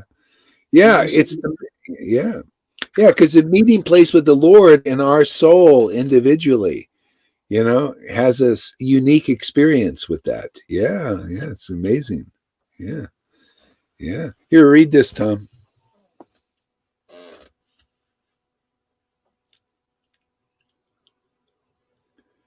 You can't see it? Oh, you're muted too. You're muted. Why are you muted? It's okay now? Yeah, now it is. Yeah. Okay. Sometimes, especially during these Sangha sessions, well, there was a call coming in and then the sound is disturbed. Oh. Sometimes, especially during these Sangha sessions, when I really feel the Lord in my heart, it reminds me of the same feeling you get when you are falling in love. Well, heart racing, intense feelings of happiness, just wanting more. Yes. Oh, yes. It's so wonderful. I feel very resonating with Amy. Yeah, Me too. that's Raganuga, man. That's the zone, man. So, Amy, why don't you come on? I put the link there. Why don't you go? Come on, give us a peep. You know, give us a view. But it is really falling in love, like she says. Yeah, It is really falling in love. yeah. True love actually lasts forever, man. Isn't it great? Every day, you know, it's like God. You think you're gonna get that in the world, right? And you feel it's like it's how Maya works. You know, you get the oxytocin thing. Oh, I found my true soulmate and everything and all that. And then you heard the thing: the honeymoon is over. This one, the honeymoon is never over. It's just continuously a honeymoon. Gets better and better. More and more bliss. More and more intimacy. Why wouldn't anybody just want to have this life? It's the honeymoon's never over. It just gets more of a honeymoon. You know, the Lord is your honey. He's your moon. He's my honey. He's my moon. You know, and the Lord's thinking, yeah, my honey and my moon's my devotee. Honeymoon, isn't that many? Honeymoon. I like those words. Yeah. Go ahead there, River.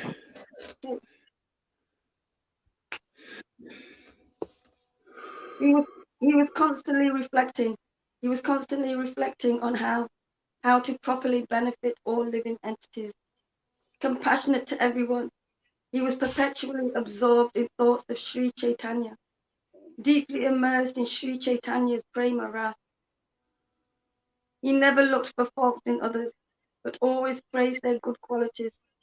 He had great attraction and love for the Supreme Lord and his servants,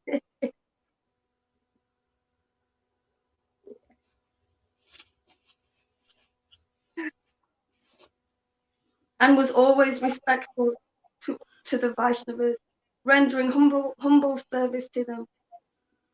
When the Lord saw Sri Vasudev Datta, he was most pleased and jubilantly embraced him. Weeping profusely in ecstasy, Sri Vasudev quickly fell to his knees and clasped the Lord's lotus feet, crying out loudly. He cried so piteously that what to speak of men, even stones would be moved to tears. Sri Vasudev was endowed with such wonderful qualities that he alone could exemplify himself. the Lord loved Sri Vasudev so dearly and said, "It is indeed true that I belong to Vasudev." Repeatedly the Lord said, "My body is the property of Vasudev and his alone. He can sell me anywhere he pleases. I say truly by him, I willingly allow myself to be sold to anyone." So when the Lord, he's saying, my body belongs to Vasudev. What is the esoteric meaning? My transcendental body, my body full of love and tears and ecstasy. This is the Lord's body, is his happiness, transcendental, ecstatic love, conclusive understanding. All this is the Lord. And see, he's saying, my body belongs to Vasudeva. And that goes to all devotees who have possession of that. See, that's the Lord. He said, I give my body to this devotee. You're going to see, if the devotee really is in possession of the Lord, he's going to have these ecstasies. He's going to have these esoteric understanding. You know, otherwise, and and he can sell it wherever he pleases. See, and otherwise, if you don't go to such a devotee, you're not going to get that transcendental body. Go to the devotee who has it. And then you can begin to understand how to also get the transcendental body of the Lord, which is simply coming to the devotee and associating. Because that's why they come here. We're all associating with the material energy in this world and being polluted by the modes of nature, including goodness. It's not, it's a higher than, it's the best of this world, in the world, okay, is the mode of goodness. But it's still false. It's not completely real. We need the pure goodness, Shuddha Bhakti, to transcend it. We got to transcend all the modes. Bhagavad Gita, transcend all the modes. Krishna didn't say, well, keep the mode of goodness. No, transcend that also. Find out who I really am. See, so that's the devotee, the rare devotee who really knows Krishna. That's where you're going to find Krishna. You're going to see them, the impression of Krishna on them and their body. See, because they have a transcendentally awakened body, and this is what we need. This kind of association, and you see that's why people get purified here. You get all this stuff starts to come out because it's very powerful. It's like throws it out of you. So you can be more in the real body of the Lord, and he can be in your body, and you're in his body, he's in you. See, then it's Bhagavad Gita becomes different. It's like, yeah, we're in the Lord and he's in us. We're in the Lord and he's in us. Okay? Very important to have him in you. He's in everybody but dormant, like, a seed that hasn't sprouted yet. It's just in there as a seed. It hasn't, no sprout. See, the devotee is the water on that seed, man. And it starts to sprout, and just keep putting water and the sprout. That's why you see when you have a baby, a small little child in the world, you have a father and mother. What would happen if you didn't have a father and mother? You'd die. You wouldn't survive. You can't do it. Same thing spiritually. And listen up there, everybody that's starting to sprout. You got a father and mother here. You got sadhu sangha. You're very important. Otherwise, your bhakti can die. I've seen it. The Maya comes, and that's what she does. She seeks out to destroy your bhakti. That's the life. Don't let Maya destroy your bhakti or hinder it. I mean, you can't really destroy it, but you can hinder it a whole lifetime. I've seen it. Simply because you don't listen to your father and mother and don't come and associate with your father and mother. See, that's the guru. That's sadhu sangha. We have a lot of sadhus here. Being in this association protects our bhakti. Some people, they don't realize, that, and especially when you're you sprout, you need your father and mother. That's sadhu sangha, and we just keep watering, and then the sprout gets strong and eventually becomes a tree and becomes very fixed in the truth, realized in the truth. So don't let Maya just come in there and sweep you away. You just got to understand, it's still a bit of a sprout. Many people. Yeah. So all action produces karma. See, this is the thing. You don't know. You think you know. This is the problem. All action produces karma. No. All action does not produce karma. All material action produces karma. All our actions here produces bhakti. See, where's the karma in bhakti? It's beyond karma. See, that's why you got to hear from self-realized souls. They see the deeper esoteric truth. Otherwise, these are our teachers. I mean, thank you, Richard, for being an example here. That's what I just used. But you're an example here, and this is the level of teaching. People, they mix things. They're not clear. They don't have the full picture. See, and if you want to give people the full picture, you have to have the full picture. See? So the full picture is all action does not produce karma. Karmic action within the modes of nature produces action. Action in the mode of passion, ignorance, and goodness produces karma, even goodness, good karma. See? Passionate karma and bad karma, basically negative, or mixtures. Okay? But the action of hearing chant, this is why sadhu sangha, Krishna says, I'm not attained by good karma, bad karma, rules, regulations, austerities. See, but I'm easily, or pious deeds even. See, it's pious karma. But I'm easily attained in sadhu sangha. See, why? Because it's transcendental. We have transcendental experience here because we want the transcendental Lord. We welcome him. Our door is open for that, right? We like his understanding this. We want to glorify the transcendental Lord. We want to, be focused on that and help others to focus on that. Also, like we're doing here with you. See, you are stuck in duality. See, again, yeah, you're right. But I like being stuck in duality because this is not material duality, it's spiritual duality.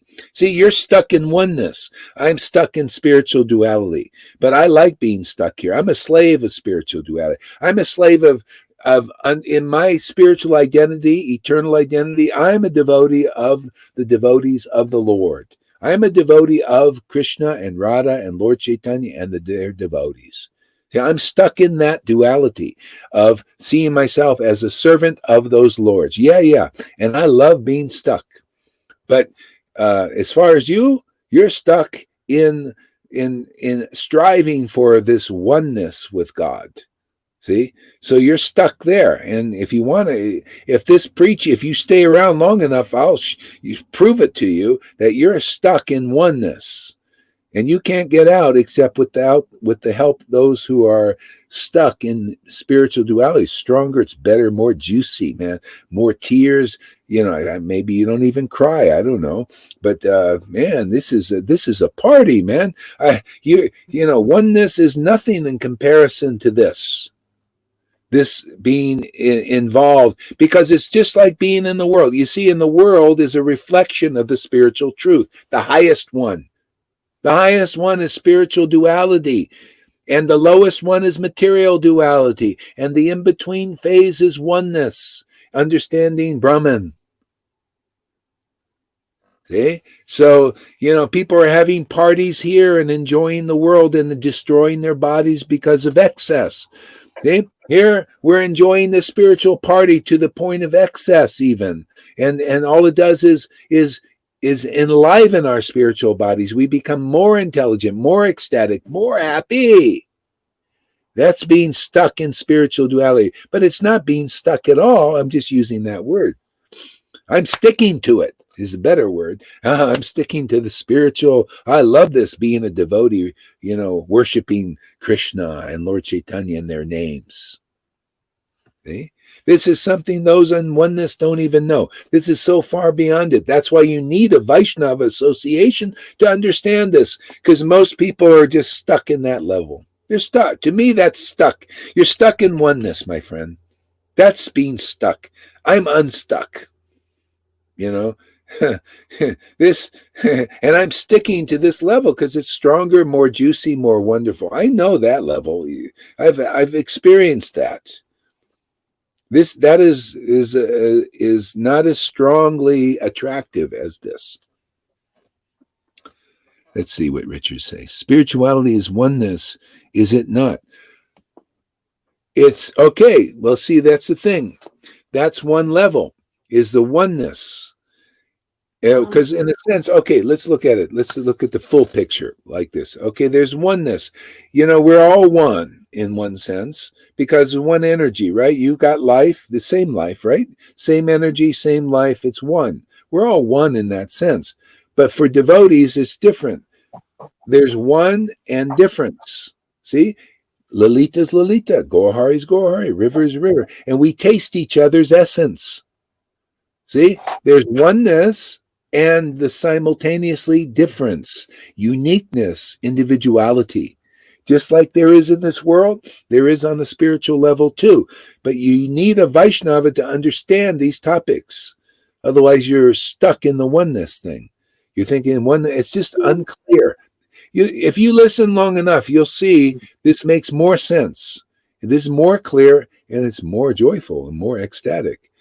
It's like, there's an old saying, is a lot of this oneness is, you kind of feel like you're God because you're one with God, right? Okay, I'm the sugar, I'm God, I'm the sugar, I'm the sugar.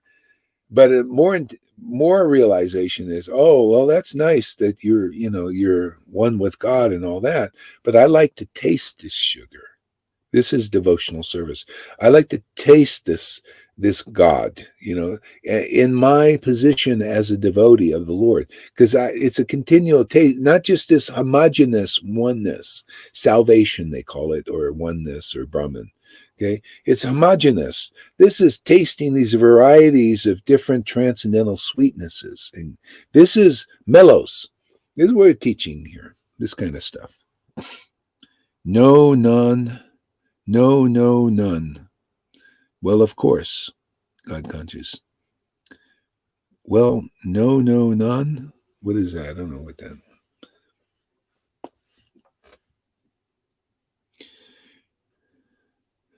You're assuming I'm a Buddhist. No, I'm not assuming anything, because actually it's just whatever you are. It doesn't matter what particular religion you are. There are people that are in Christianity, in Buddhism, and could be Muslims, if they have in their heart, I want oneness. See, I want to be liberated. I want salvation. It's more or less the same thing. You're just following that path for it. See, so whether it's, but you have the symptoms. See, I'm looking at symptoms of a person that just wants to be one, wants oneness, and you even say it.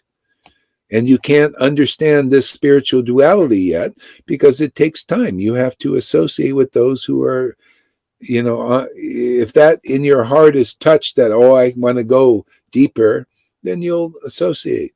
Because we're not teaching oneness here.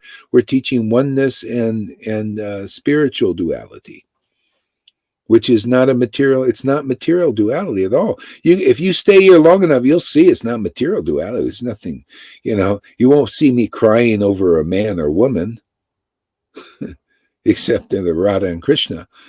Them I'll cry over, but you won't see me crying over, my brother died. I didn't even shed a tear. Not that it's, and it's just because there's no death for me, I'm alive now. I know what life is, my brother is alive, he's never going to die. Nobody's going to die. We're eternal, just like you become a Bhagavad Gita verse in living color in life. That's why people often, they say, go hard, you're hard-hearted. No, I'm a realist. I just know what is real, I already been there, done that. This crying over material things that Ross is boring to me. It's just like, it just has no taste, no juice. I like crying over Krishna, man. Now that's something, man. Oh, is that a joyful thing, an ecstatic thing?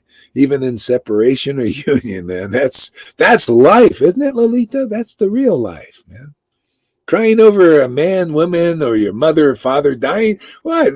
There's no, and that's a Ras too, but it's has no, it's not real. It's just, that we're all alive forever, man. You transcend this. You become like Srivas. Maybe, Srivas, his son died in the middle of Kirtan. He's sitting there relishing Lord Chaitanya dancing, and his son died, and he had no and his wife was crying. Oh, our son died. Oh, we gotta stop the cure. He said, "Oh, shut up! Cry in the corner over there." You crazy. He called her. He said, "You crazy woman." He called her crazy. People think he's crazy. You crazy woman, go over there. We've had so many sons and daughters and everything. And how many times you get Lord Chaitanya dancing in your house? And we had so many of those. And plus he died in where Lord Chaitanya's have a kirtan. How can he have a bad destiny? So how can I feel any sadness for the guy? There's nothing but boons in everything. See, that's a realist. That's reality. Everybody's stuck in material duality of the material emotions. It makes them stupid and foolish and idiots. You know, I don't care if people think, oh, you're so hard-hearted. Yeah, well, I'm actually, it's not really that way. It's just that way in your mind. You're actually hard-hearted because you have no feeling for Radha and Krishna and Lord Chaitanya. That's hard-hearted to me. Well, you got no compassion for these people that are full, and they're suffering and all that. Well, I do. That's why I'm here. That's why I'm preaching, to pull them out of illusion. The Lord is helping. It's like he's my rope, and he makes me help be the rope for others. And that's just how we do it. So I want to worship. Let's see, bhakta to what? Bhakta. Wait. Approach in a humble mood. Let's see. What path do you follow, Richard? And Richard says, I worship Krishna only. Oh, well, that's okay, but you can be smarter than that. Because you see, when you worship Krishna alone, that's why your heart stays hard. You got to worship Radha and Krishna. Now that's conclusive, because Radha gives the qualification to relish Krishna's glories. Otherwise, and that's what we work on here, is awakening this bhakti, so that you can understand who you're worshiping. Otherwise, you don't know Krishna. Krishna himself is worshiping Radha. If he's worshiping Radha, why shouldn't we? So we teach, and you do that in the name automatically. You're not. If you say I worship Krishna, I say bullshit. Oh well, I'm sorry. I don't mean to be so hard, but if you say I'm worshiping Krishna, and you chanting Hare Krishna, you're actually not, because you're worshiping Radha and Krishna, and Radha's name comes first. So bhakti comes first. And most people haven't understood this point, because that's what we're here for, is to help people get this Bhakti Lata Bij, which is the taste for Krishna's name. See? So this bhakti is very important if you want to go deeper. Otherwise, you're just worshiping Krishna only, and your realization will be less. This gives you very deep realization. So, this is what the books teach. Krishna himself says, I'm very amazed at how much Radha knows about me, more than I know about myself, because of the strength of her love, because of her devotion. She has a happiness greater than me. And anybody, here knows this. Without this bhakti is a happiness greater than just Krishna alone. Matter of fact, this brings Krishna along. Krishna just jumps on board. Oh, bhakti's, let me jump into that. Let me go jump in that temple, man. It's like he takes a bath here. Where bhakti is, that's where he says, oh, Radha Kund is manifest again. I'm going to go take a bath there. See? So that's the communion there, See what Richard has to say about these things. Bhagavad Gita does not mention this. You're right. This is so far beyond Bhagavad Gita. But you know what books do? See, this is the thing. Because you're stuck at that level, you can't go. You can't understand the fruit of how to transcend the basic thing. But actually, even Bhagavad Gita, it says, abandon all varieties of religion and surrender to me. And we teach that. Yeah. So here we go. We got Karuna quoted a verse. Thank you. So Lord Krishna told Arjuna, those who are my direct devotees are actually not my devotees, but those who are the devotees of my servant are factually my devotees. Transcend Gita. Well, actually not transcend Gita. Transcend the modes of nature, my friend. Anyway, just keep coming and keep dialoguing, and you'll see gradually. Check it out. Try and check it out 30 days. Otherwise, you just come and you get some benefit. But I think, if you come for 30 days, you'll understand that there's something deep here. That's what we are striving for. Transcend Gita. Why don't you come on, Richard? I'll give the link here. Why don't you come on and talk here? Otherwise, it's a little hard to. Yeah, I'll put the link here again if you want to come on or something. I don't know.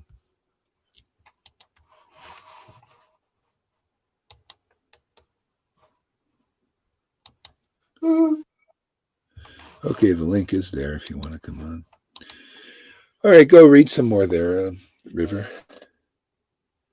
I'll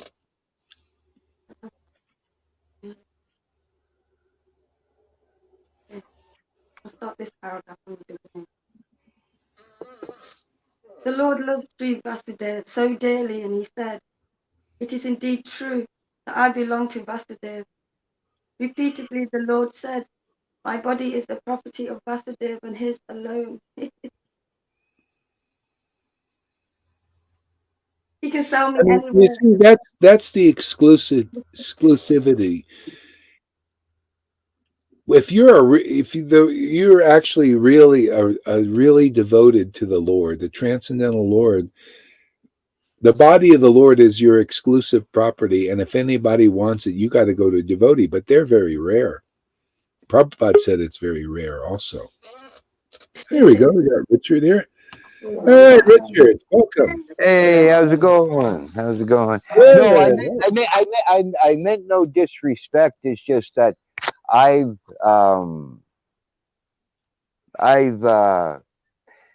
studied most of my life, unfortunately, because I'm Canadian.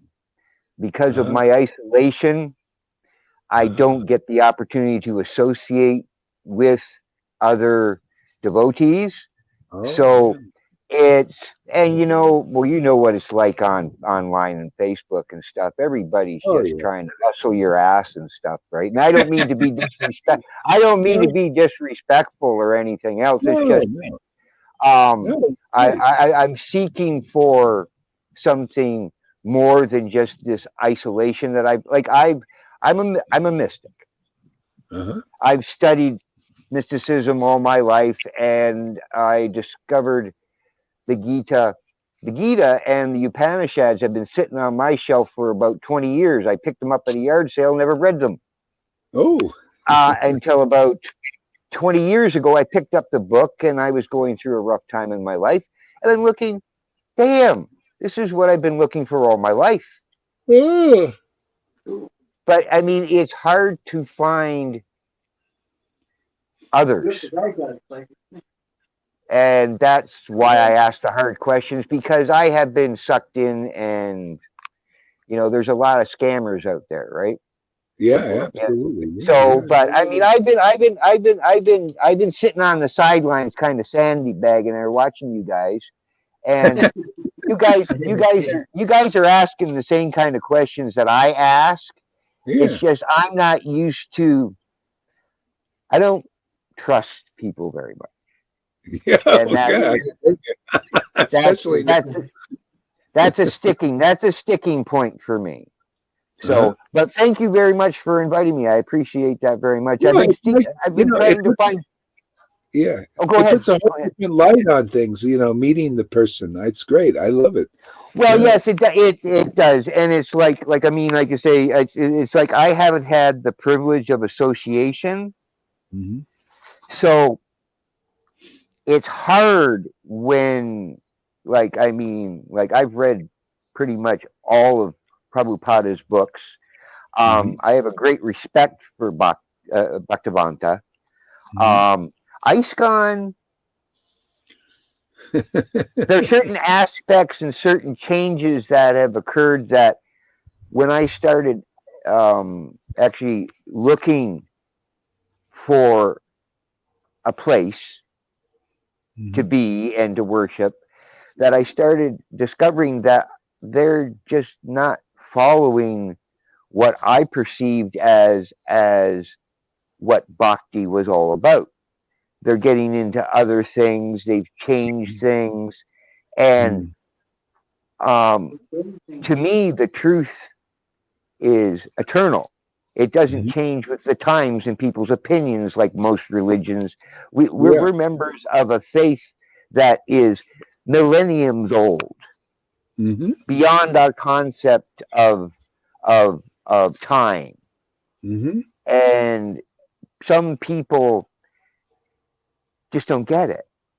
You know, and like like most of us, I don't know how you were raised. I was raised from,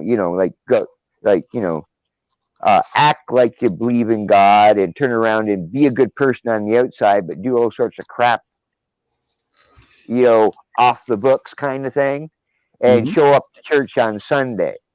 And that just wasn't enough for me. I was seeking for something that was to become my life, to be my life, to make my life something worth participating in, other than just surviving and hoping that at the end I get to go to heaven. It's so a lot of the things that you're saying I agree with, but I'm one of those people, I like to know why someone agrees with something. Sure. Because Yeah. because I am looking for a place to. It's hard to be a solitary Yeah. because Yeah. you don't get the benefits of association with other devotees, and it's true.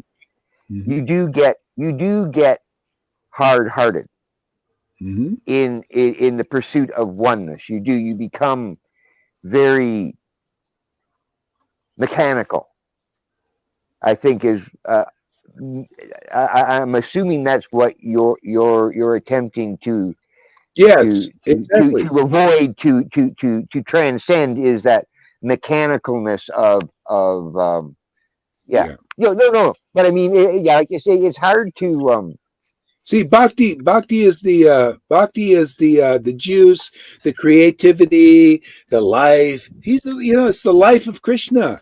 And we start to feel that. I do notice now that I know, because I used to meditate like for just hours and hours and hours every day, 3 times a day, and I'm noticing now that I'm more into it's changing now. Instead of being stuck at my altar, I'm wanting to go out. I've been self-isolating for about 20 years.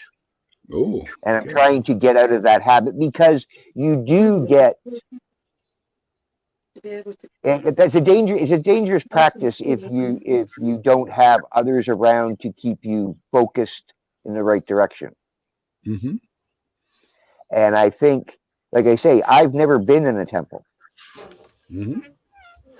I've never met another devotee. So it's all right. I'd love to come. I mean, I do come by every day when I see you guys on. It's just that, like you say, I'm in, with lockdown and all this other stuff that's going on in the world and stuff. And, I'm just trying to do my part and try to get this lockdown stuff business over. So, but with me, it's all about the kids. I'm watching the kids. These kids this is all some of these kids are going to know if we don't defeat this crap that's going on in this world, man. Because it's and the only people that are going to fix it is us. Well, yeah, that's if this is if it's even fixable. Well, that's the thing. Exactly. It might not be fixable. Because if you want to it's going to take a lot of energy to try to fix it, but actually transcending it is more practical, I think, at this point. And this is what we do basically. Yeah, I think you're correct, because, like I say, I was talking to a fella on the West Coast the other day, and he's kind of in the same position I am, except he's out in Vancouver, right? And it's sort of, sometimes you just have to, like this. We are in the age of Kali, and this is the way the age of Kali is going to be. and we've got another 420 some odd thousand years to go yet. Can you imagine what it's going to be like at the end of that? Oh God, it's already becoming dystopian. yeah, exactly. If I had appeared disrespectful or anything else, I did not mean to be. It's just that it's been, like you say, I'm trying to get out of this habit of isolation. So I'm just going to shut up and listen to you guys for a while. No, it's good. Yeah, it's great. Freddie said you have a good vibe. I agree. Yeah, But like you say, it's hard when you're just typing on a machine because you don't get really what people are meaning. And a couple of times I said something I actually was agreeing with you, but you thought I wasn't. And it's the problem with your typing. It's the I and so yeah, I would like to participate if that is okay with you, man. Yeah, and this is the thing. This is association. A lot of us. Well, I know it's the only association I've ever had. I've not met an associate. I haven't shook an associate's hand. I haven't danced with an associate because there's none where I live. Yeah. Hey, this works. And I'm a poor man. I can't afford to go to Toronto. Hold on a second. Hey, you guys, stop it. Dogs barking at the neighbors. They see him every day, but they bark at him every day. It's like, But thank you for allowing me to participate, though. Yeah, come. Yeah, definitely come. And you'll see this works. This association. We're making spiritual advancement, not even meeting physically, but this is working. So well, it's what we have for now. What we have, and I think that's what I've been getting very frustrated lately, like with the COVID and everything else, because up here in Canada, I don't know where you guys all are, but I mean, like, we can't travel. Yeah. And because of, like, I wasn't born a saint, brother. Like, you know what I mean? Up until 20 years ago, I was a bad man. Yeah. I can't travel. Yeah. It cost me about $6,000 to get all my pardons. I have no desire to travel south of the border. But I mean, I would love to travel to the Indus and to go see these places like, Radha's temple and the reservoir and everything else, all these wonderful things that are in India. But I'm just stuck with myself, and the isolation, like you say, it does affect you. Yeah. Well, I think this is a good alternative. Try it. You'll see. It works. It's what we have. And, a lot of us haven't met each other very much and or at all, and still the main thing is how you feel. You feel enlivened and all that. I mean, I feel nurtured and like I'm getting watered every day. That's the main thing. And it works here this is what Krishna is providing, and it works really nicely. Yeah.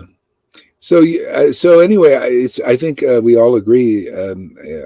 You have a good vibe, honest person, and it's nice. It's beautiful.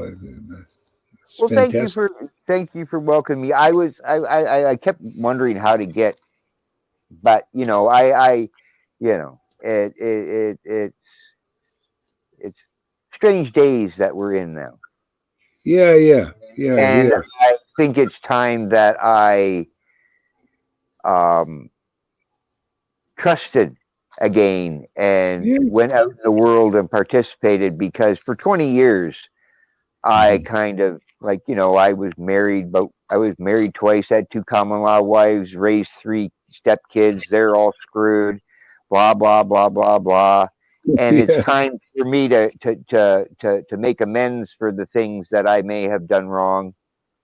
And I can't do that sitting meditating in a darkened room. Yeah. Well, I got there's good news here too. If you stay here, you'll make amends just by being here. You won't have to do anything other than it's very similar to like when Jesus said, just faith in him, which is basically faith in his word. See, in the word of an empowered devotee, faith, all we're doing is having faith in the words of the Lord, and we talk about them, we chant his name, and all is exonerated. All your past stuff will be exonerated. You'll feel it. You'll experience Well, that.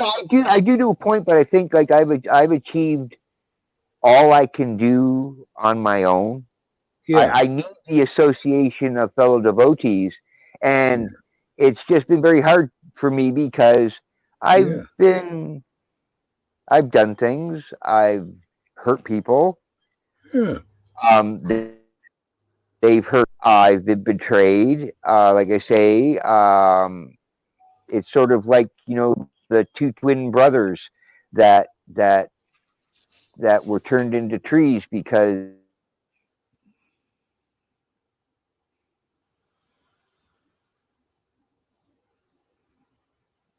Oh, frozen. Froze. Yeah. Okay, I'll take you off and come back on here because you froze for whatever reason. So come back on.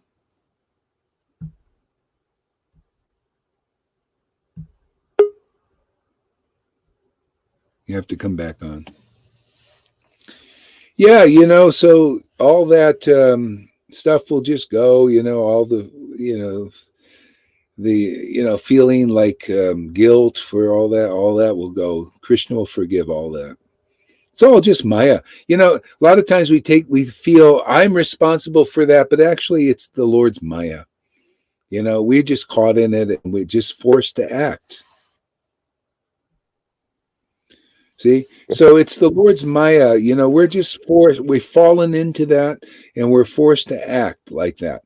And so when we start to come out of that ignorance, you see that, oh, I've fallen in that, and I was forced to act like a bad person or a good person or well, anything. I was definitely in like, you know, like I don't know, like Patanjali with samskaras. I definitely had developed some very negative Yeah. samskaras, like with anger and hatred and stuff.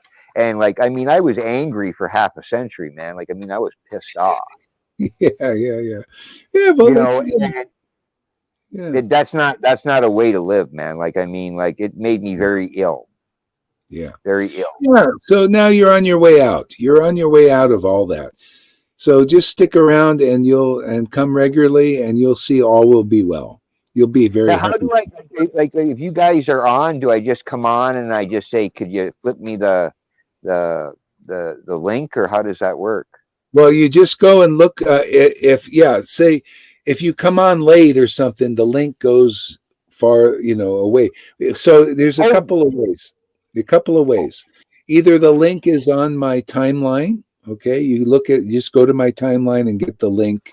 It's the duck. You see the little duck, or on the comments. And sometimes it goes, and you have to remind me in the comments. I just have to search back in the comments. Then. Yeah, if you can. If not, you just I didn't want to. Like Master, I didn't want to just invite myself because. Well, anyway, you're invited. Just come on. Just come on anytime.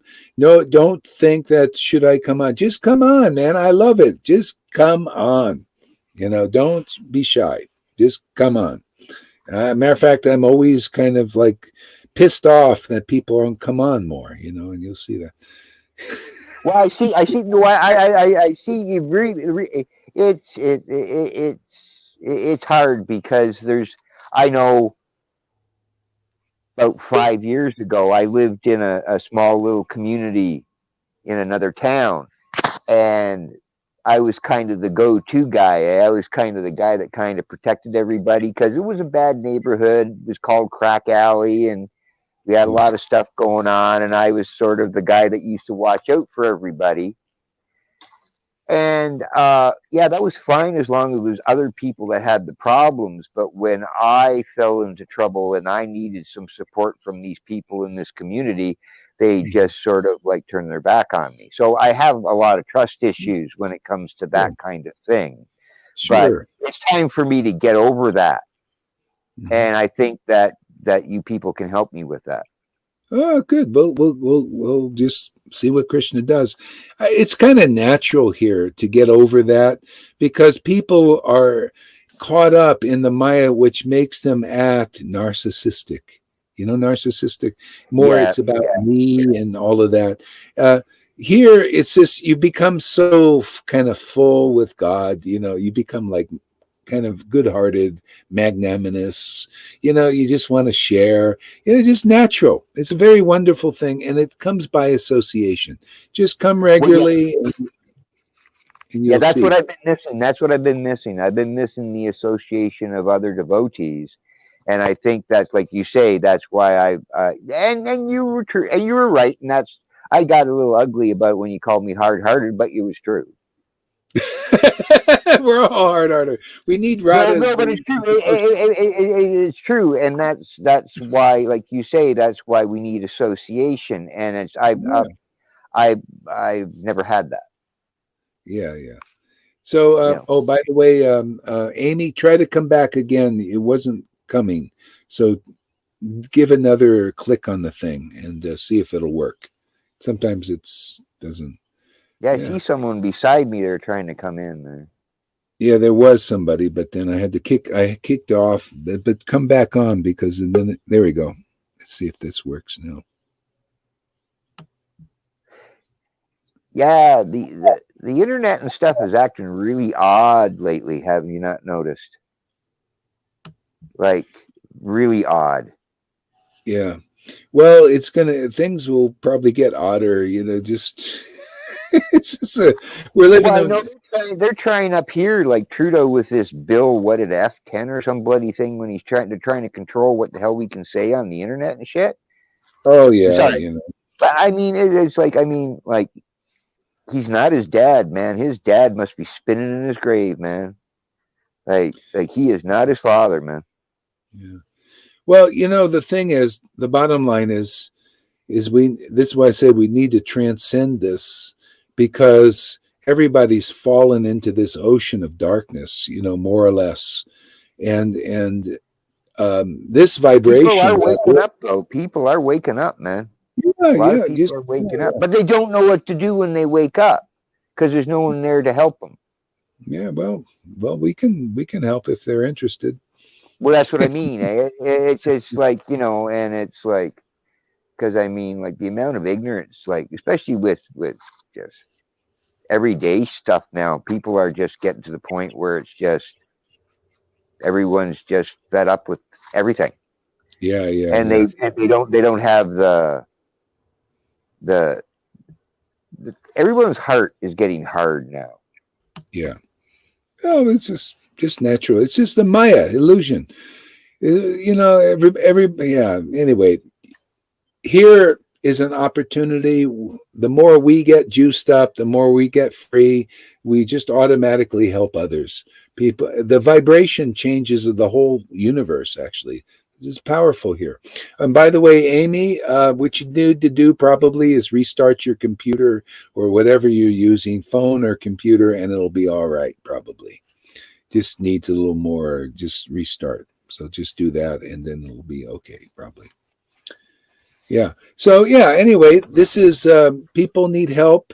This is this everybody. You know, people are helping in different ways. People are waking up because you got people at different levels doing what they do. This is kind of our way. This is where a vibrational attunement through knowledge of the whole complete thing, and we can actually help the demons and the demigods and the elites and the whoever wants, who, you know, the Lord knows. He knows the hearts of everybody. He'll lead here who he wants. You know, I'm just here for pleasure. I just come here to relish chanting, and everything goes as it goes. You know, this come to dance with Radha and Krishna, and then it just all happens. It's great. It's really nice. We talk about truth to kind of bust our illusions. You know, it's all in the books, and we discuss these things. We do what devotees do. Devotees that actually were liberated souls, we do that here with gusto and with happiness, and and taste and enjoyment. So this is like a portal, a liberated portal, you know, where people can come in and they can get a taste of the divine, you know, divine relationships with devotees and divine relationships with God.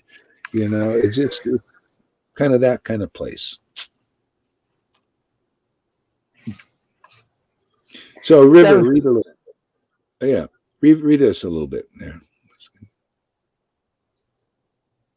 What book are we reading from? This is called Chaitanya Bhagavat.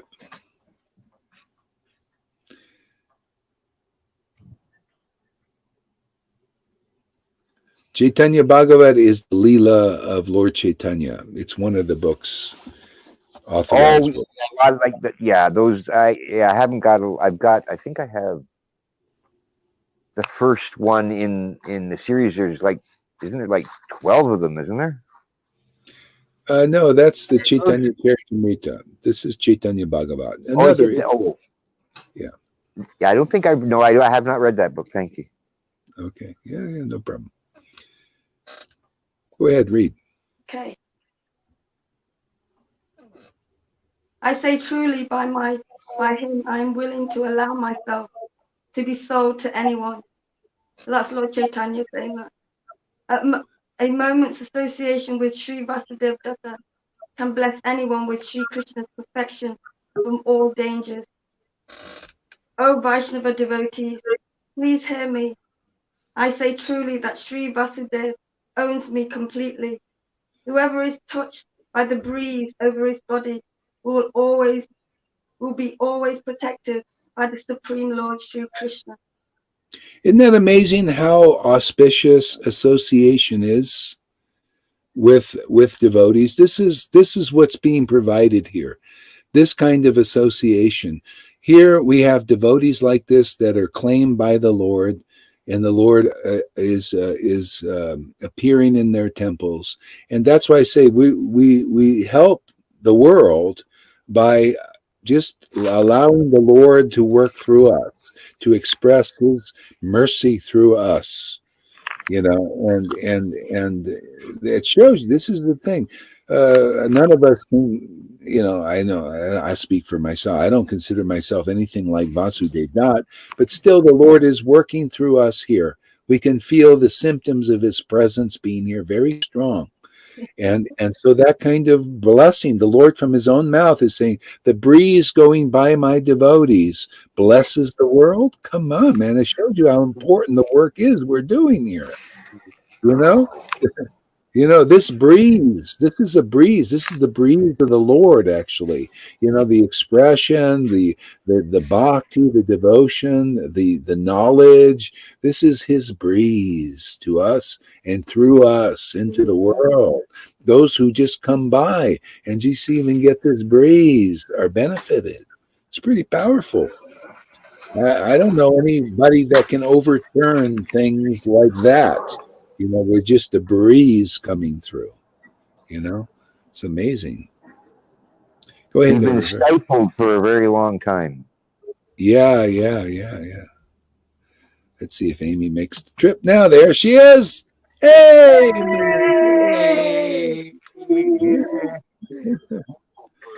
Hey. So, what do you have to share with us today, Amy? Give us a word. I'm just so happy to be here. Honestly, I can't say it enough. Just great. You me too. Thank you, everybody. Honestly. What do you think of our new friend here? Can you relate to our new friend here? What he's saying? Oh, I do. I relate to you know, not knowing in my life any devotees, or honestly, that's It's hard, isn't it? It's hard on your own. It's very difficult. It is, and I can't really. I mean, nobody I know in my life, like I can talk to about this, or they wouldn't relate to it, or Yes, that's why I'm here today. I finally dropped that ego of mine and said, okay. Yeah. You know, I started asking questions. Next thing you know, I got invited in, and I think that's what I needed. And you probably need the same thing. It's terrible to be on your own because you have no one to help guide you along the way. And if you kind of start veering off, there's no one there to tell you. Exactly. Yeah. And You that's need to bounce off of people. You need to bounce off. Yeah. Keep it Well, fresh in your like I mind. say, that's just association. I never realized that it was that important until just now. Oh, Yeah. I see that very much. Great realizations. Wow, that's amazing. Wow. So nice to have new friends, isn't it? And new friends. When it's just like when it was 500 years ago. When this bhakti started to awaken devotees, and then Srivas says, "Oh, great! Now our Vaishnava family will increase." Because people are looking for this, the right one. The ones that are looking for this bhakti, they have to see this light. They have to see this energy. This See it in other people. Yeah. See it reflected back to you from other people. That's what caught me. Yeah. Because I saw it coming from other people what it is I was lacking, and I go, well, I want some of this. Yeah, that's it. That's Raganuga. See, Raganuga Bhakti candidate. I know this is really humbling me a lot because I've learned more in the last 5 minutes than I have in the last year. That's how it is here, man. Myself, anyway. About myself. Yeah, well, it's all about that, Excuse me. Hush, you two. So where are you, Amy? What state? Oh, I'm in New Jersey. Oh, New Jersey. Oh, I was born in Long Island. Oh, really? New Jersey. New Jersey, yeah. So what? Yeah. So are you married, or you got a? No, you single. How old are you? I'm 38. 38? No, you're not 38. I am. You look like 20 for crying out loud. Yeah, I have a 14-year-old son. How many? How old? I have a 14-year-old son. Oh, really? Wow, it's amazing. Yeah. What kind of work do you do? Well, prior to COVID, I was a waitress. I've always been a waitress. Service industry, that's hard work, man. COVID, they closed down, and I hadn't gone back yet, and I really don't want to.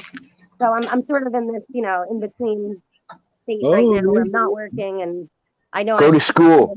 Go to school. Yeah. Upgrade yourself.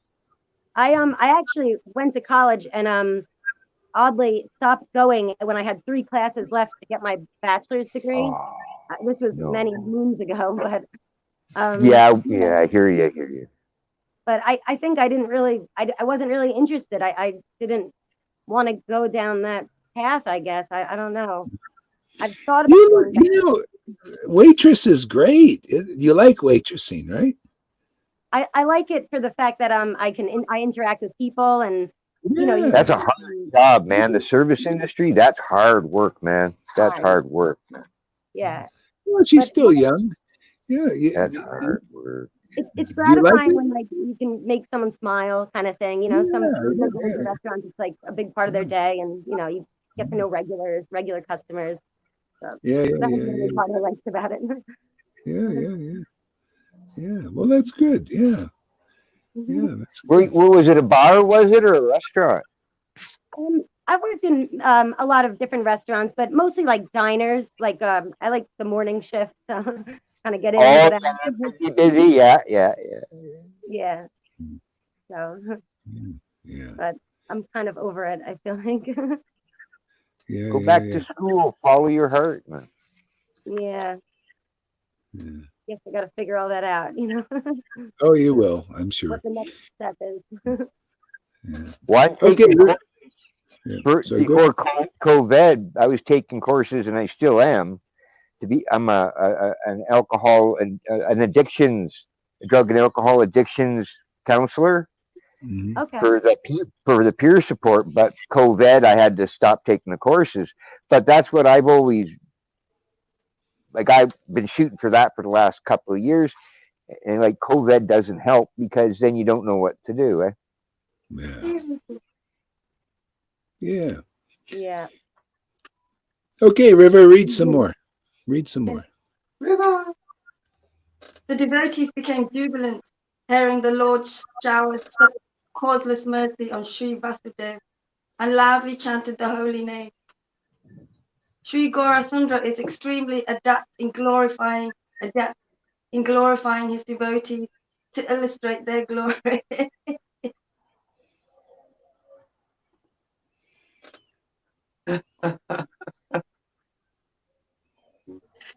Similarly, the devotees are always illugizing. How do you say that word? Illogizing. Illugize. What does that mean? Is it like making noises with your mouth? You lady. Use. You Eulogy. lady. Yeah, that's it. That's it. Oh, glory. The transcendental qualities of the Lord. The Lord stayed for some time in Srivas Pandit's house, performing exhilarating pastimes. Srivas Pandit and his brother Rimai Pandit were always engaged in singing the glories of the Lord, and the Lord, feeling spiritually animated by their singing, danced in ecstasy. Both brothers, Srivas Pandit and Rimai Pandit, are very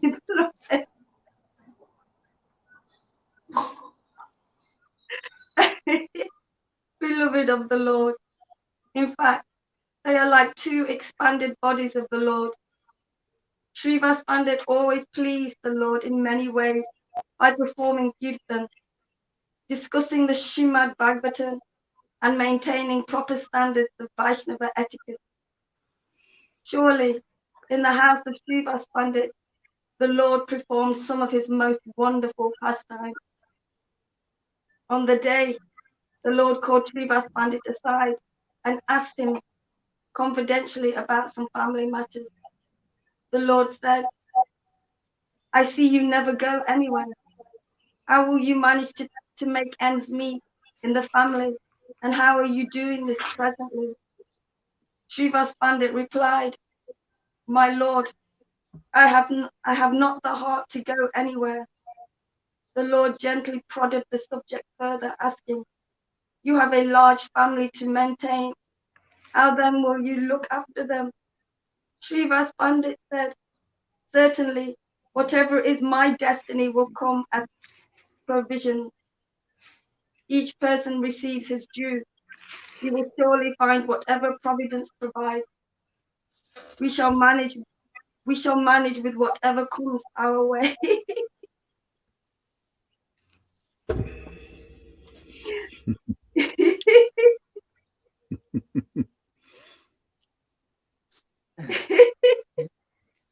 Hearing this, the Lord said, Then with this mentality, Srivas takes the sannyas.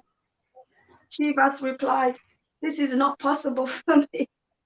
The Lord said, On one hand, you refuse to beg alms as a sannyasi, and on the other hand, you do not make an effort for your livelihood or even collect food door to door. How do you plan to maintain your family? I am unable to understand you.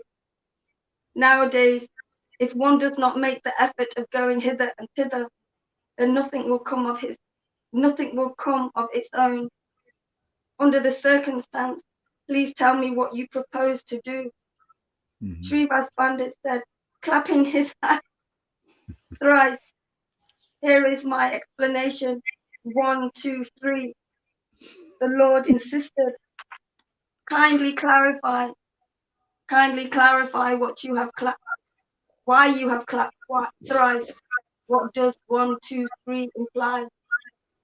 Shiva's Pandit replied calmly, I have taken a solemn vow that if after fasting for 3 days I do not get a morsel of food by its own accord, then I will surely tie a stone around my neck and throw myself into the Ganga to drown.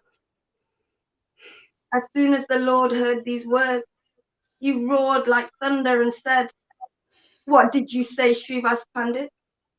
You may fast due to a lack of food. By some rare chance, even Lakshmi Devi may have to go begging, but your family will undoubtedly never experience poverty. Srivas Pandit, have you already forgotten what I have said in the Bhagavad Gita, chapter 9, verse 22? Those who worship me with devotion, meditating upon my transcendental form, to them I carry what they lack and preserve what they have. Those devotees who are fixed in undeviating meditation upon me have never to beg at the doorstep of anyone. All the mystic potencies automatically manifest in them, even when the personified four Vedic goals of Dharma, Artha, Karma, Moksha come knocking at their doors. My servitors turn down such offers. My devotees are fully protected by my Sudarshan chakra at all times, and even at the time of total annihilation of this material universe, they remain completely transcendental and unaffected.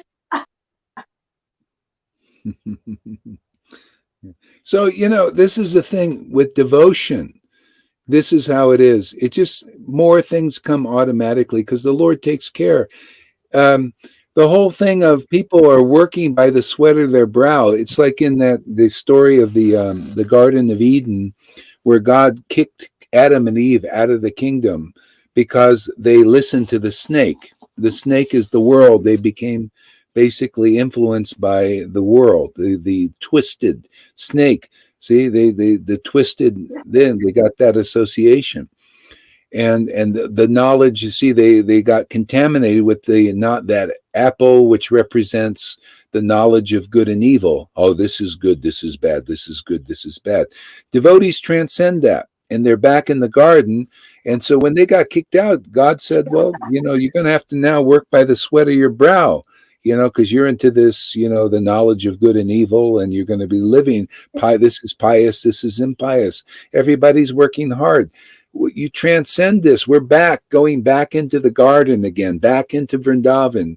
The Lord is giving us this grace. So we're meditating on this new level of consciousness. See, and all the goals of life begin to follow that. Automatically, they want to do some service, the Lord works like, oh, well, you're meditating on me, and I'm really happy to do it because he's in our hearts. You're making him happy. It's like, hey man, I've been waiting for this for so many lifetimes, and you're finally making me happy. How that Radha is the only one who makes me happy. Devotion is Radha, man. And you got it, man. You're on the beam, man. You're on it, man. And I'm not going to let you go from that. I ain't going to get you to work your butt off doing this and this. I want you to make me happy, continuing, because that happiness making me the fluid of work, it's the low grade, this here. I mean, it's like that. It's just the Lord is like looking for, hey man, you're qualified now to make me happy. This other stuff will just, get you by, You not get rich, but you don't care. You'll be rich with riches. The riches, this devotion. So things get easier automatically the more devotion we get. It's these problems, meditating on the problems. This is the bad habits we've got. We meditate on negativity and negative things, or faith in the modes of nature and goodness and passion and ignorance. See, so we get out of it like this. Sadhu Sangha, we're meditating, happily worshiping Krishna. This is the highest pleasure of Krishna. That's why he says Sadhu Sangha is the best way to attain me. Best way, because it makes me the most happy. See, that's what you see here. You see what makes God, Krishna, Radha, the most happy. And the Lord saying, hey, man, this is such an example. I want the world to see what makes me more happy than anything in this world. Okay, that's that's why I say this is a way to really set the world right. The vibration. What is it's all vibration one level. Look at all the stuff they're doing with the lockdowns and all this propaganda from the mainstream media. It's all fear, fear, fear. Be afraid, right? What are we doing? Be joyful, be ecstatic, be ecstatic. This vibration is thousands of times more powerful than that vibration of the world. I mean, thousands, millions, zillions. And that's what we're doing every day, man. Just up leveling the vibration of the planet. They're trying to create the fear and everything. It's a war in a sense, but a playful war. It's like we're in Vrindavan. The demons are coming, trying to create the fear and everything, and we just create the ecstasy and the joy and all of this. The locked downs are going. We're meeting on the cyber thing and having a joyful, ecstatic time. And that vibration is affecting everything. Lord, I mean, this is all in the book. We're doing it. And the book says, Lord Chaitanya said, though my ecstatic devotees who are worshiping me in ecstasy purify the whole universe. Even the breeze, he just read, even the breeze coming through some devotees, oh, man, it makes your whole life perfect. This is the kind of power we're dealing with, the power of God. It's the God vibe, the God vibration. It's very powerful, and getting more powerful every day. Look, we got new people coming, Amy, getting attracted. We're getting Richard out of isolation. He was in meditation for solitude. It's born fruit now. Oh, hey, man, it's time. Time to soften the heart, man. I think I want to be like River Yamuna, with that laughing and crying about, Resurrection. Yeah. Go ahead, River. What happened to Amy? Come back here, Amy. We want the waitress. The waitress. We need the waitress. Mary's here. I'm Mary. Hey. The Lord continued, even one who simply remembers my devotee, I take the responsibility for maintaining him. Surely the servitor of my servitor is most dear to me.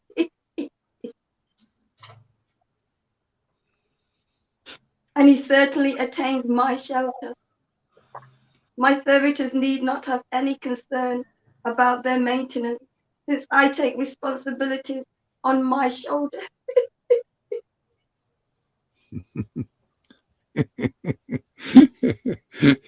Yeah, you see, even that's how powerful this. Even being a devotee of a devotee, because even a devotee, a real devotee, full devotee, is a devotee of devotees. So they teach that example. So we get our chance to come in line, because when you start to be around real devotees here, the Lord sends you one at least, and then from that one, you learn how to be a devotee of all the real devotees. But you're not a devotee. I don't care how big a PhD anybody in ISKCON has. Are you a real devotee? Because if you are, oh man, you're my master, because my master is using you. He's come as you. But if you're not that, you don't mean nothing. I'm here to help you, understand things as they are. Hey man. Institutionalization is what has killed ISKCON. It became like the Catholic Church. It became, ecclesiastical. It becomes like the Catholic Church. Yeah. Got a bunch of popes. Too institutionalized. Instead of one pope, we got hundreds now. hundreds of popes. You know, they're all called. I'm sorry. This doesn't. My Lord, it doesn't mean, you know, it's like, you know, what is this? You know, you ready to learn more? Are you ready to get the real deal? You know, you want to, I mean, here people become in reality, the real ISKCON, you know, the real Prabhupada. This is the fulfillment of Prabhupada. I follow Prabhupada's teachings, not what's going on now.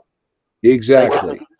ISKCON, like I say, like we were first talking when I first came on, it's changed so much. Like it's not what the books that I have studied that I had access to. This is not what they said. Like exactly. It's institutionalized. It's institutionalized. Yeah, it's institution. Yep. That's why they had to come out with a checklist. No ecstaticism. No. What am I thinking of? Like most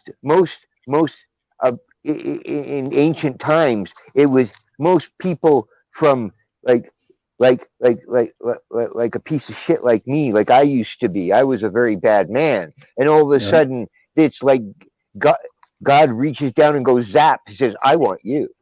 Not this person. And then it just happens, and that doesn't happen anymore, and it needs to start happening again. Definitely, You know, my self ego is just inside me, just trying to crawl out and scream and go, "You bastard! You changed my mind." You know what I'm saying? You know what I mean? It's because that false ego is like your reptilian brain, eh? And it just all it wants to do is rip and slash at things that it doesn't like. And that's what this is getting me out of, which I'm very grateful for having me. Great, awesome, man. This is a good place to kind of come out of yourself. You know, just kind of just bring it out. You know, just it's perfect. Go ahead, River. Yeah, I'll mute you a little bit because of the dog barking there. Okay, there we go. I did it. I muted you there. My servitors need not have any concern about their maintenance, since I take responsibilities on my shoulders. I will personally provide. I'll let you mute yourself, so in case you want to talk, you can unmute yourself. Go ahead and mute yourself there. No. There you go. Yeah, that way, if you want to talk, you can unmute yourself. Go ahead there, River. I will personally provide. The Shrivas Pandit, you just remain happy. You just remain happily in your house, and every requirement will automatically come to you. That's what, you know, that's been my thing now. I remain happily in my little house here, my little, and I do my little classes. I just love it, man. And things happen. You know, one devotee said, "I was just inspired to give you this." You know, okay, great, thank you. But he said, and they said, "The Lord inspired me to do this." So okay, that's wonderful. You know, and it shows you this is real practical. I mean, everything you read in the book is here. I mean, I don't even like to speak about because people think, oh, you know, but this is, I mean, you're reading my life, man. It's an example of my life is like this. I have no Social Security. I have no dental insurance or hospital insurance. I'm just depending on, and I know I said, listen, you know, I live or die. It doesn't matter. I'm just so happy being with you. I'm so happy preaching, so happy doing my bhajan. I don't care what, whatever come, let it come, man. Who cares? Let me just do this until I can't do this anymore. You know, my last breath or whatever, who cares? And the Lord just keeps, you know, say, oh, here, you know, don't even think about it. Just, you know, I started this with Prabhupada's order. I had nothing. You know, I had reached, had nothing, and the Prabhupada came with the order, and I just followed that, and then immediately the $10,000 check came, you know, and then everything just always started working out. The only time it stopped working out, and Sachi knows, is when I left Krishna for just going somewhere else, you know, go to Jesus, you know, only. You know, and just get rid of Krishna, you know. All of a sudden, I'm out there having to do other things, you know. and so back with Krishna, you know, and then I have Jesus too. Everything's there. Got Jesus, got Krishna, got bhakti, got service, important service, you know, and people awakening, association, everything, you know. And that's what the Lord wants to give everybody. And the more our bhakti increases, it increases like that. So that's the lesson there. You become literally, the Lord uses you as a living example of what he's talking about. Otherwise, what good is it? It's just in the book. How do we know it's real? You got to see it in a devotee's life, you know, like, wow, yeah, it really works. I mean, isn't that, it gets you off the treadmill. You know, but the bhakti has to be there. You can't like jump. Don't think you can just jump. You have to follow the process, and the more ecstatic you become, automatically these things start to work out like that. You know? Can I say something? Yes. Yeah, go ahead. Go ahead. Well, you said that I know how things worked out for you, whatever. You know, what I saw, Gorhari, is that you had your journey was, how do I integrate Jesus and Krishna together? You would be with Jesus for a while, then you'd be with Krishna for a while, and you wouldn't talk, or you know, you wouldn't be with you didn't have them together, and I was okay with that, because every time you just went to Jesus, things went deeper for me with Jesus also. And but as far as like how things worked out financially, or how you're going to live, you know, materially, they always continued to work out. And I watched people come and go, and it helped me to help you a lot. It helped me on the job. The job I had, they would hardly give me a day off, and you would be like, just ask for the days off, and you know, you'll get it, because I kept feeling so pressured to be there for the job. And so you actually showed me that I don't have to be a workaholic, you know, and that I can have, you know, a life also. And you also showed me how that I don't have to be so mode of goodness about the credit card, like have it all cleaned up and all the debt paid, and worried and pressured about, you know, that I've got some debt out there. Just pay the freaking minimum, and you know, and buy my groceries, and you know, and so you a lot too. Just pay $5 over the minimum. That's what I do. The financial system's probably going to be anyway. Messed up, man. You know, it's said. I know. I figured, okay, then the way I look at it is, okay, the girl's got to work at the credit union where I owe them money, so they got to pay her paycheck so she can live. You know, so what? You know, I don't have to everything all clean and tidy. Yeah. I mean, you get a little bit more carefree. That's good. You know, that's really yes. Good. Yes. Yeah. Okay, River, read some more. Actually, you know what? I think it's getting a little bit late for me. I need to move around. It's time to do some prescribed activities. But so Richard and Amy and everybody, just come on anytime you want. Just look for the link and ask for the link. If you don't see the link, ask for it. Just type it in there that you want the link, you know. Well, I get alerts when you're on, so I've been following you for a while. Oh, really? Okay. Yeah, that's good. Thank you for stepping out a little bit too. That's great.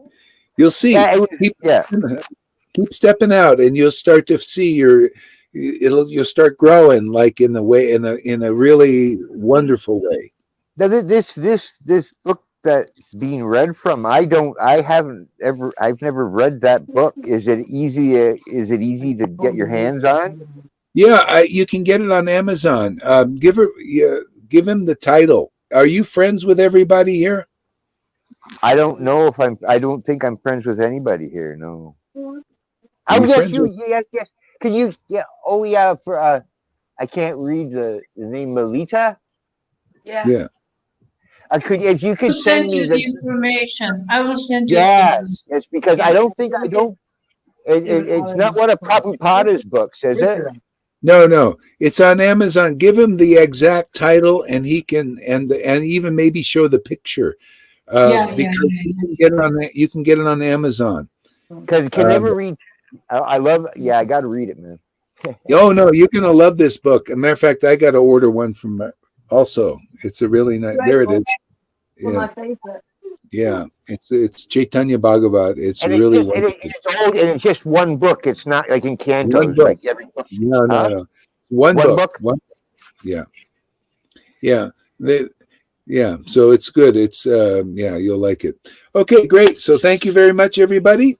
Have an awesome day, enlivened day, and we'll be back. And I gave you, I sent that. I did one of those things that you asked for, Govinda. Yeah, I listened to it. I'm going to do a transcribe from that. It was great, Gurumaj. Fantastic. It was really, a depth to the life story is in there. I'll transcribe it, definitely. Okay. Hare Krishna. Hare Krishna, Lilita, and Mary, and Richard.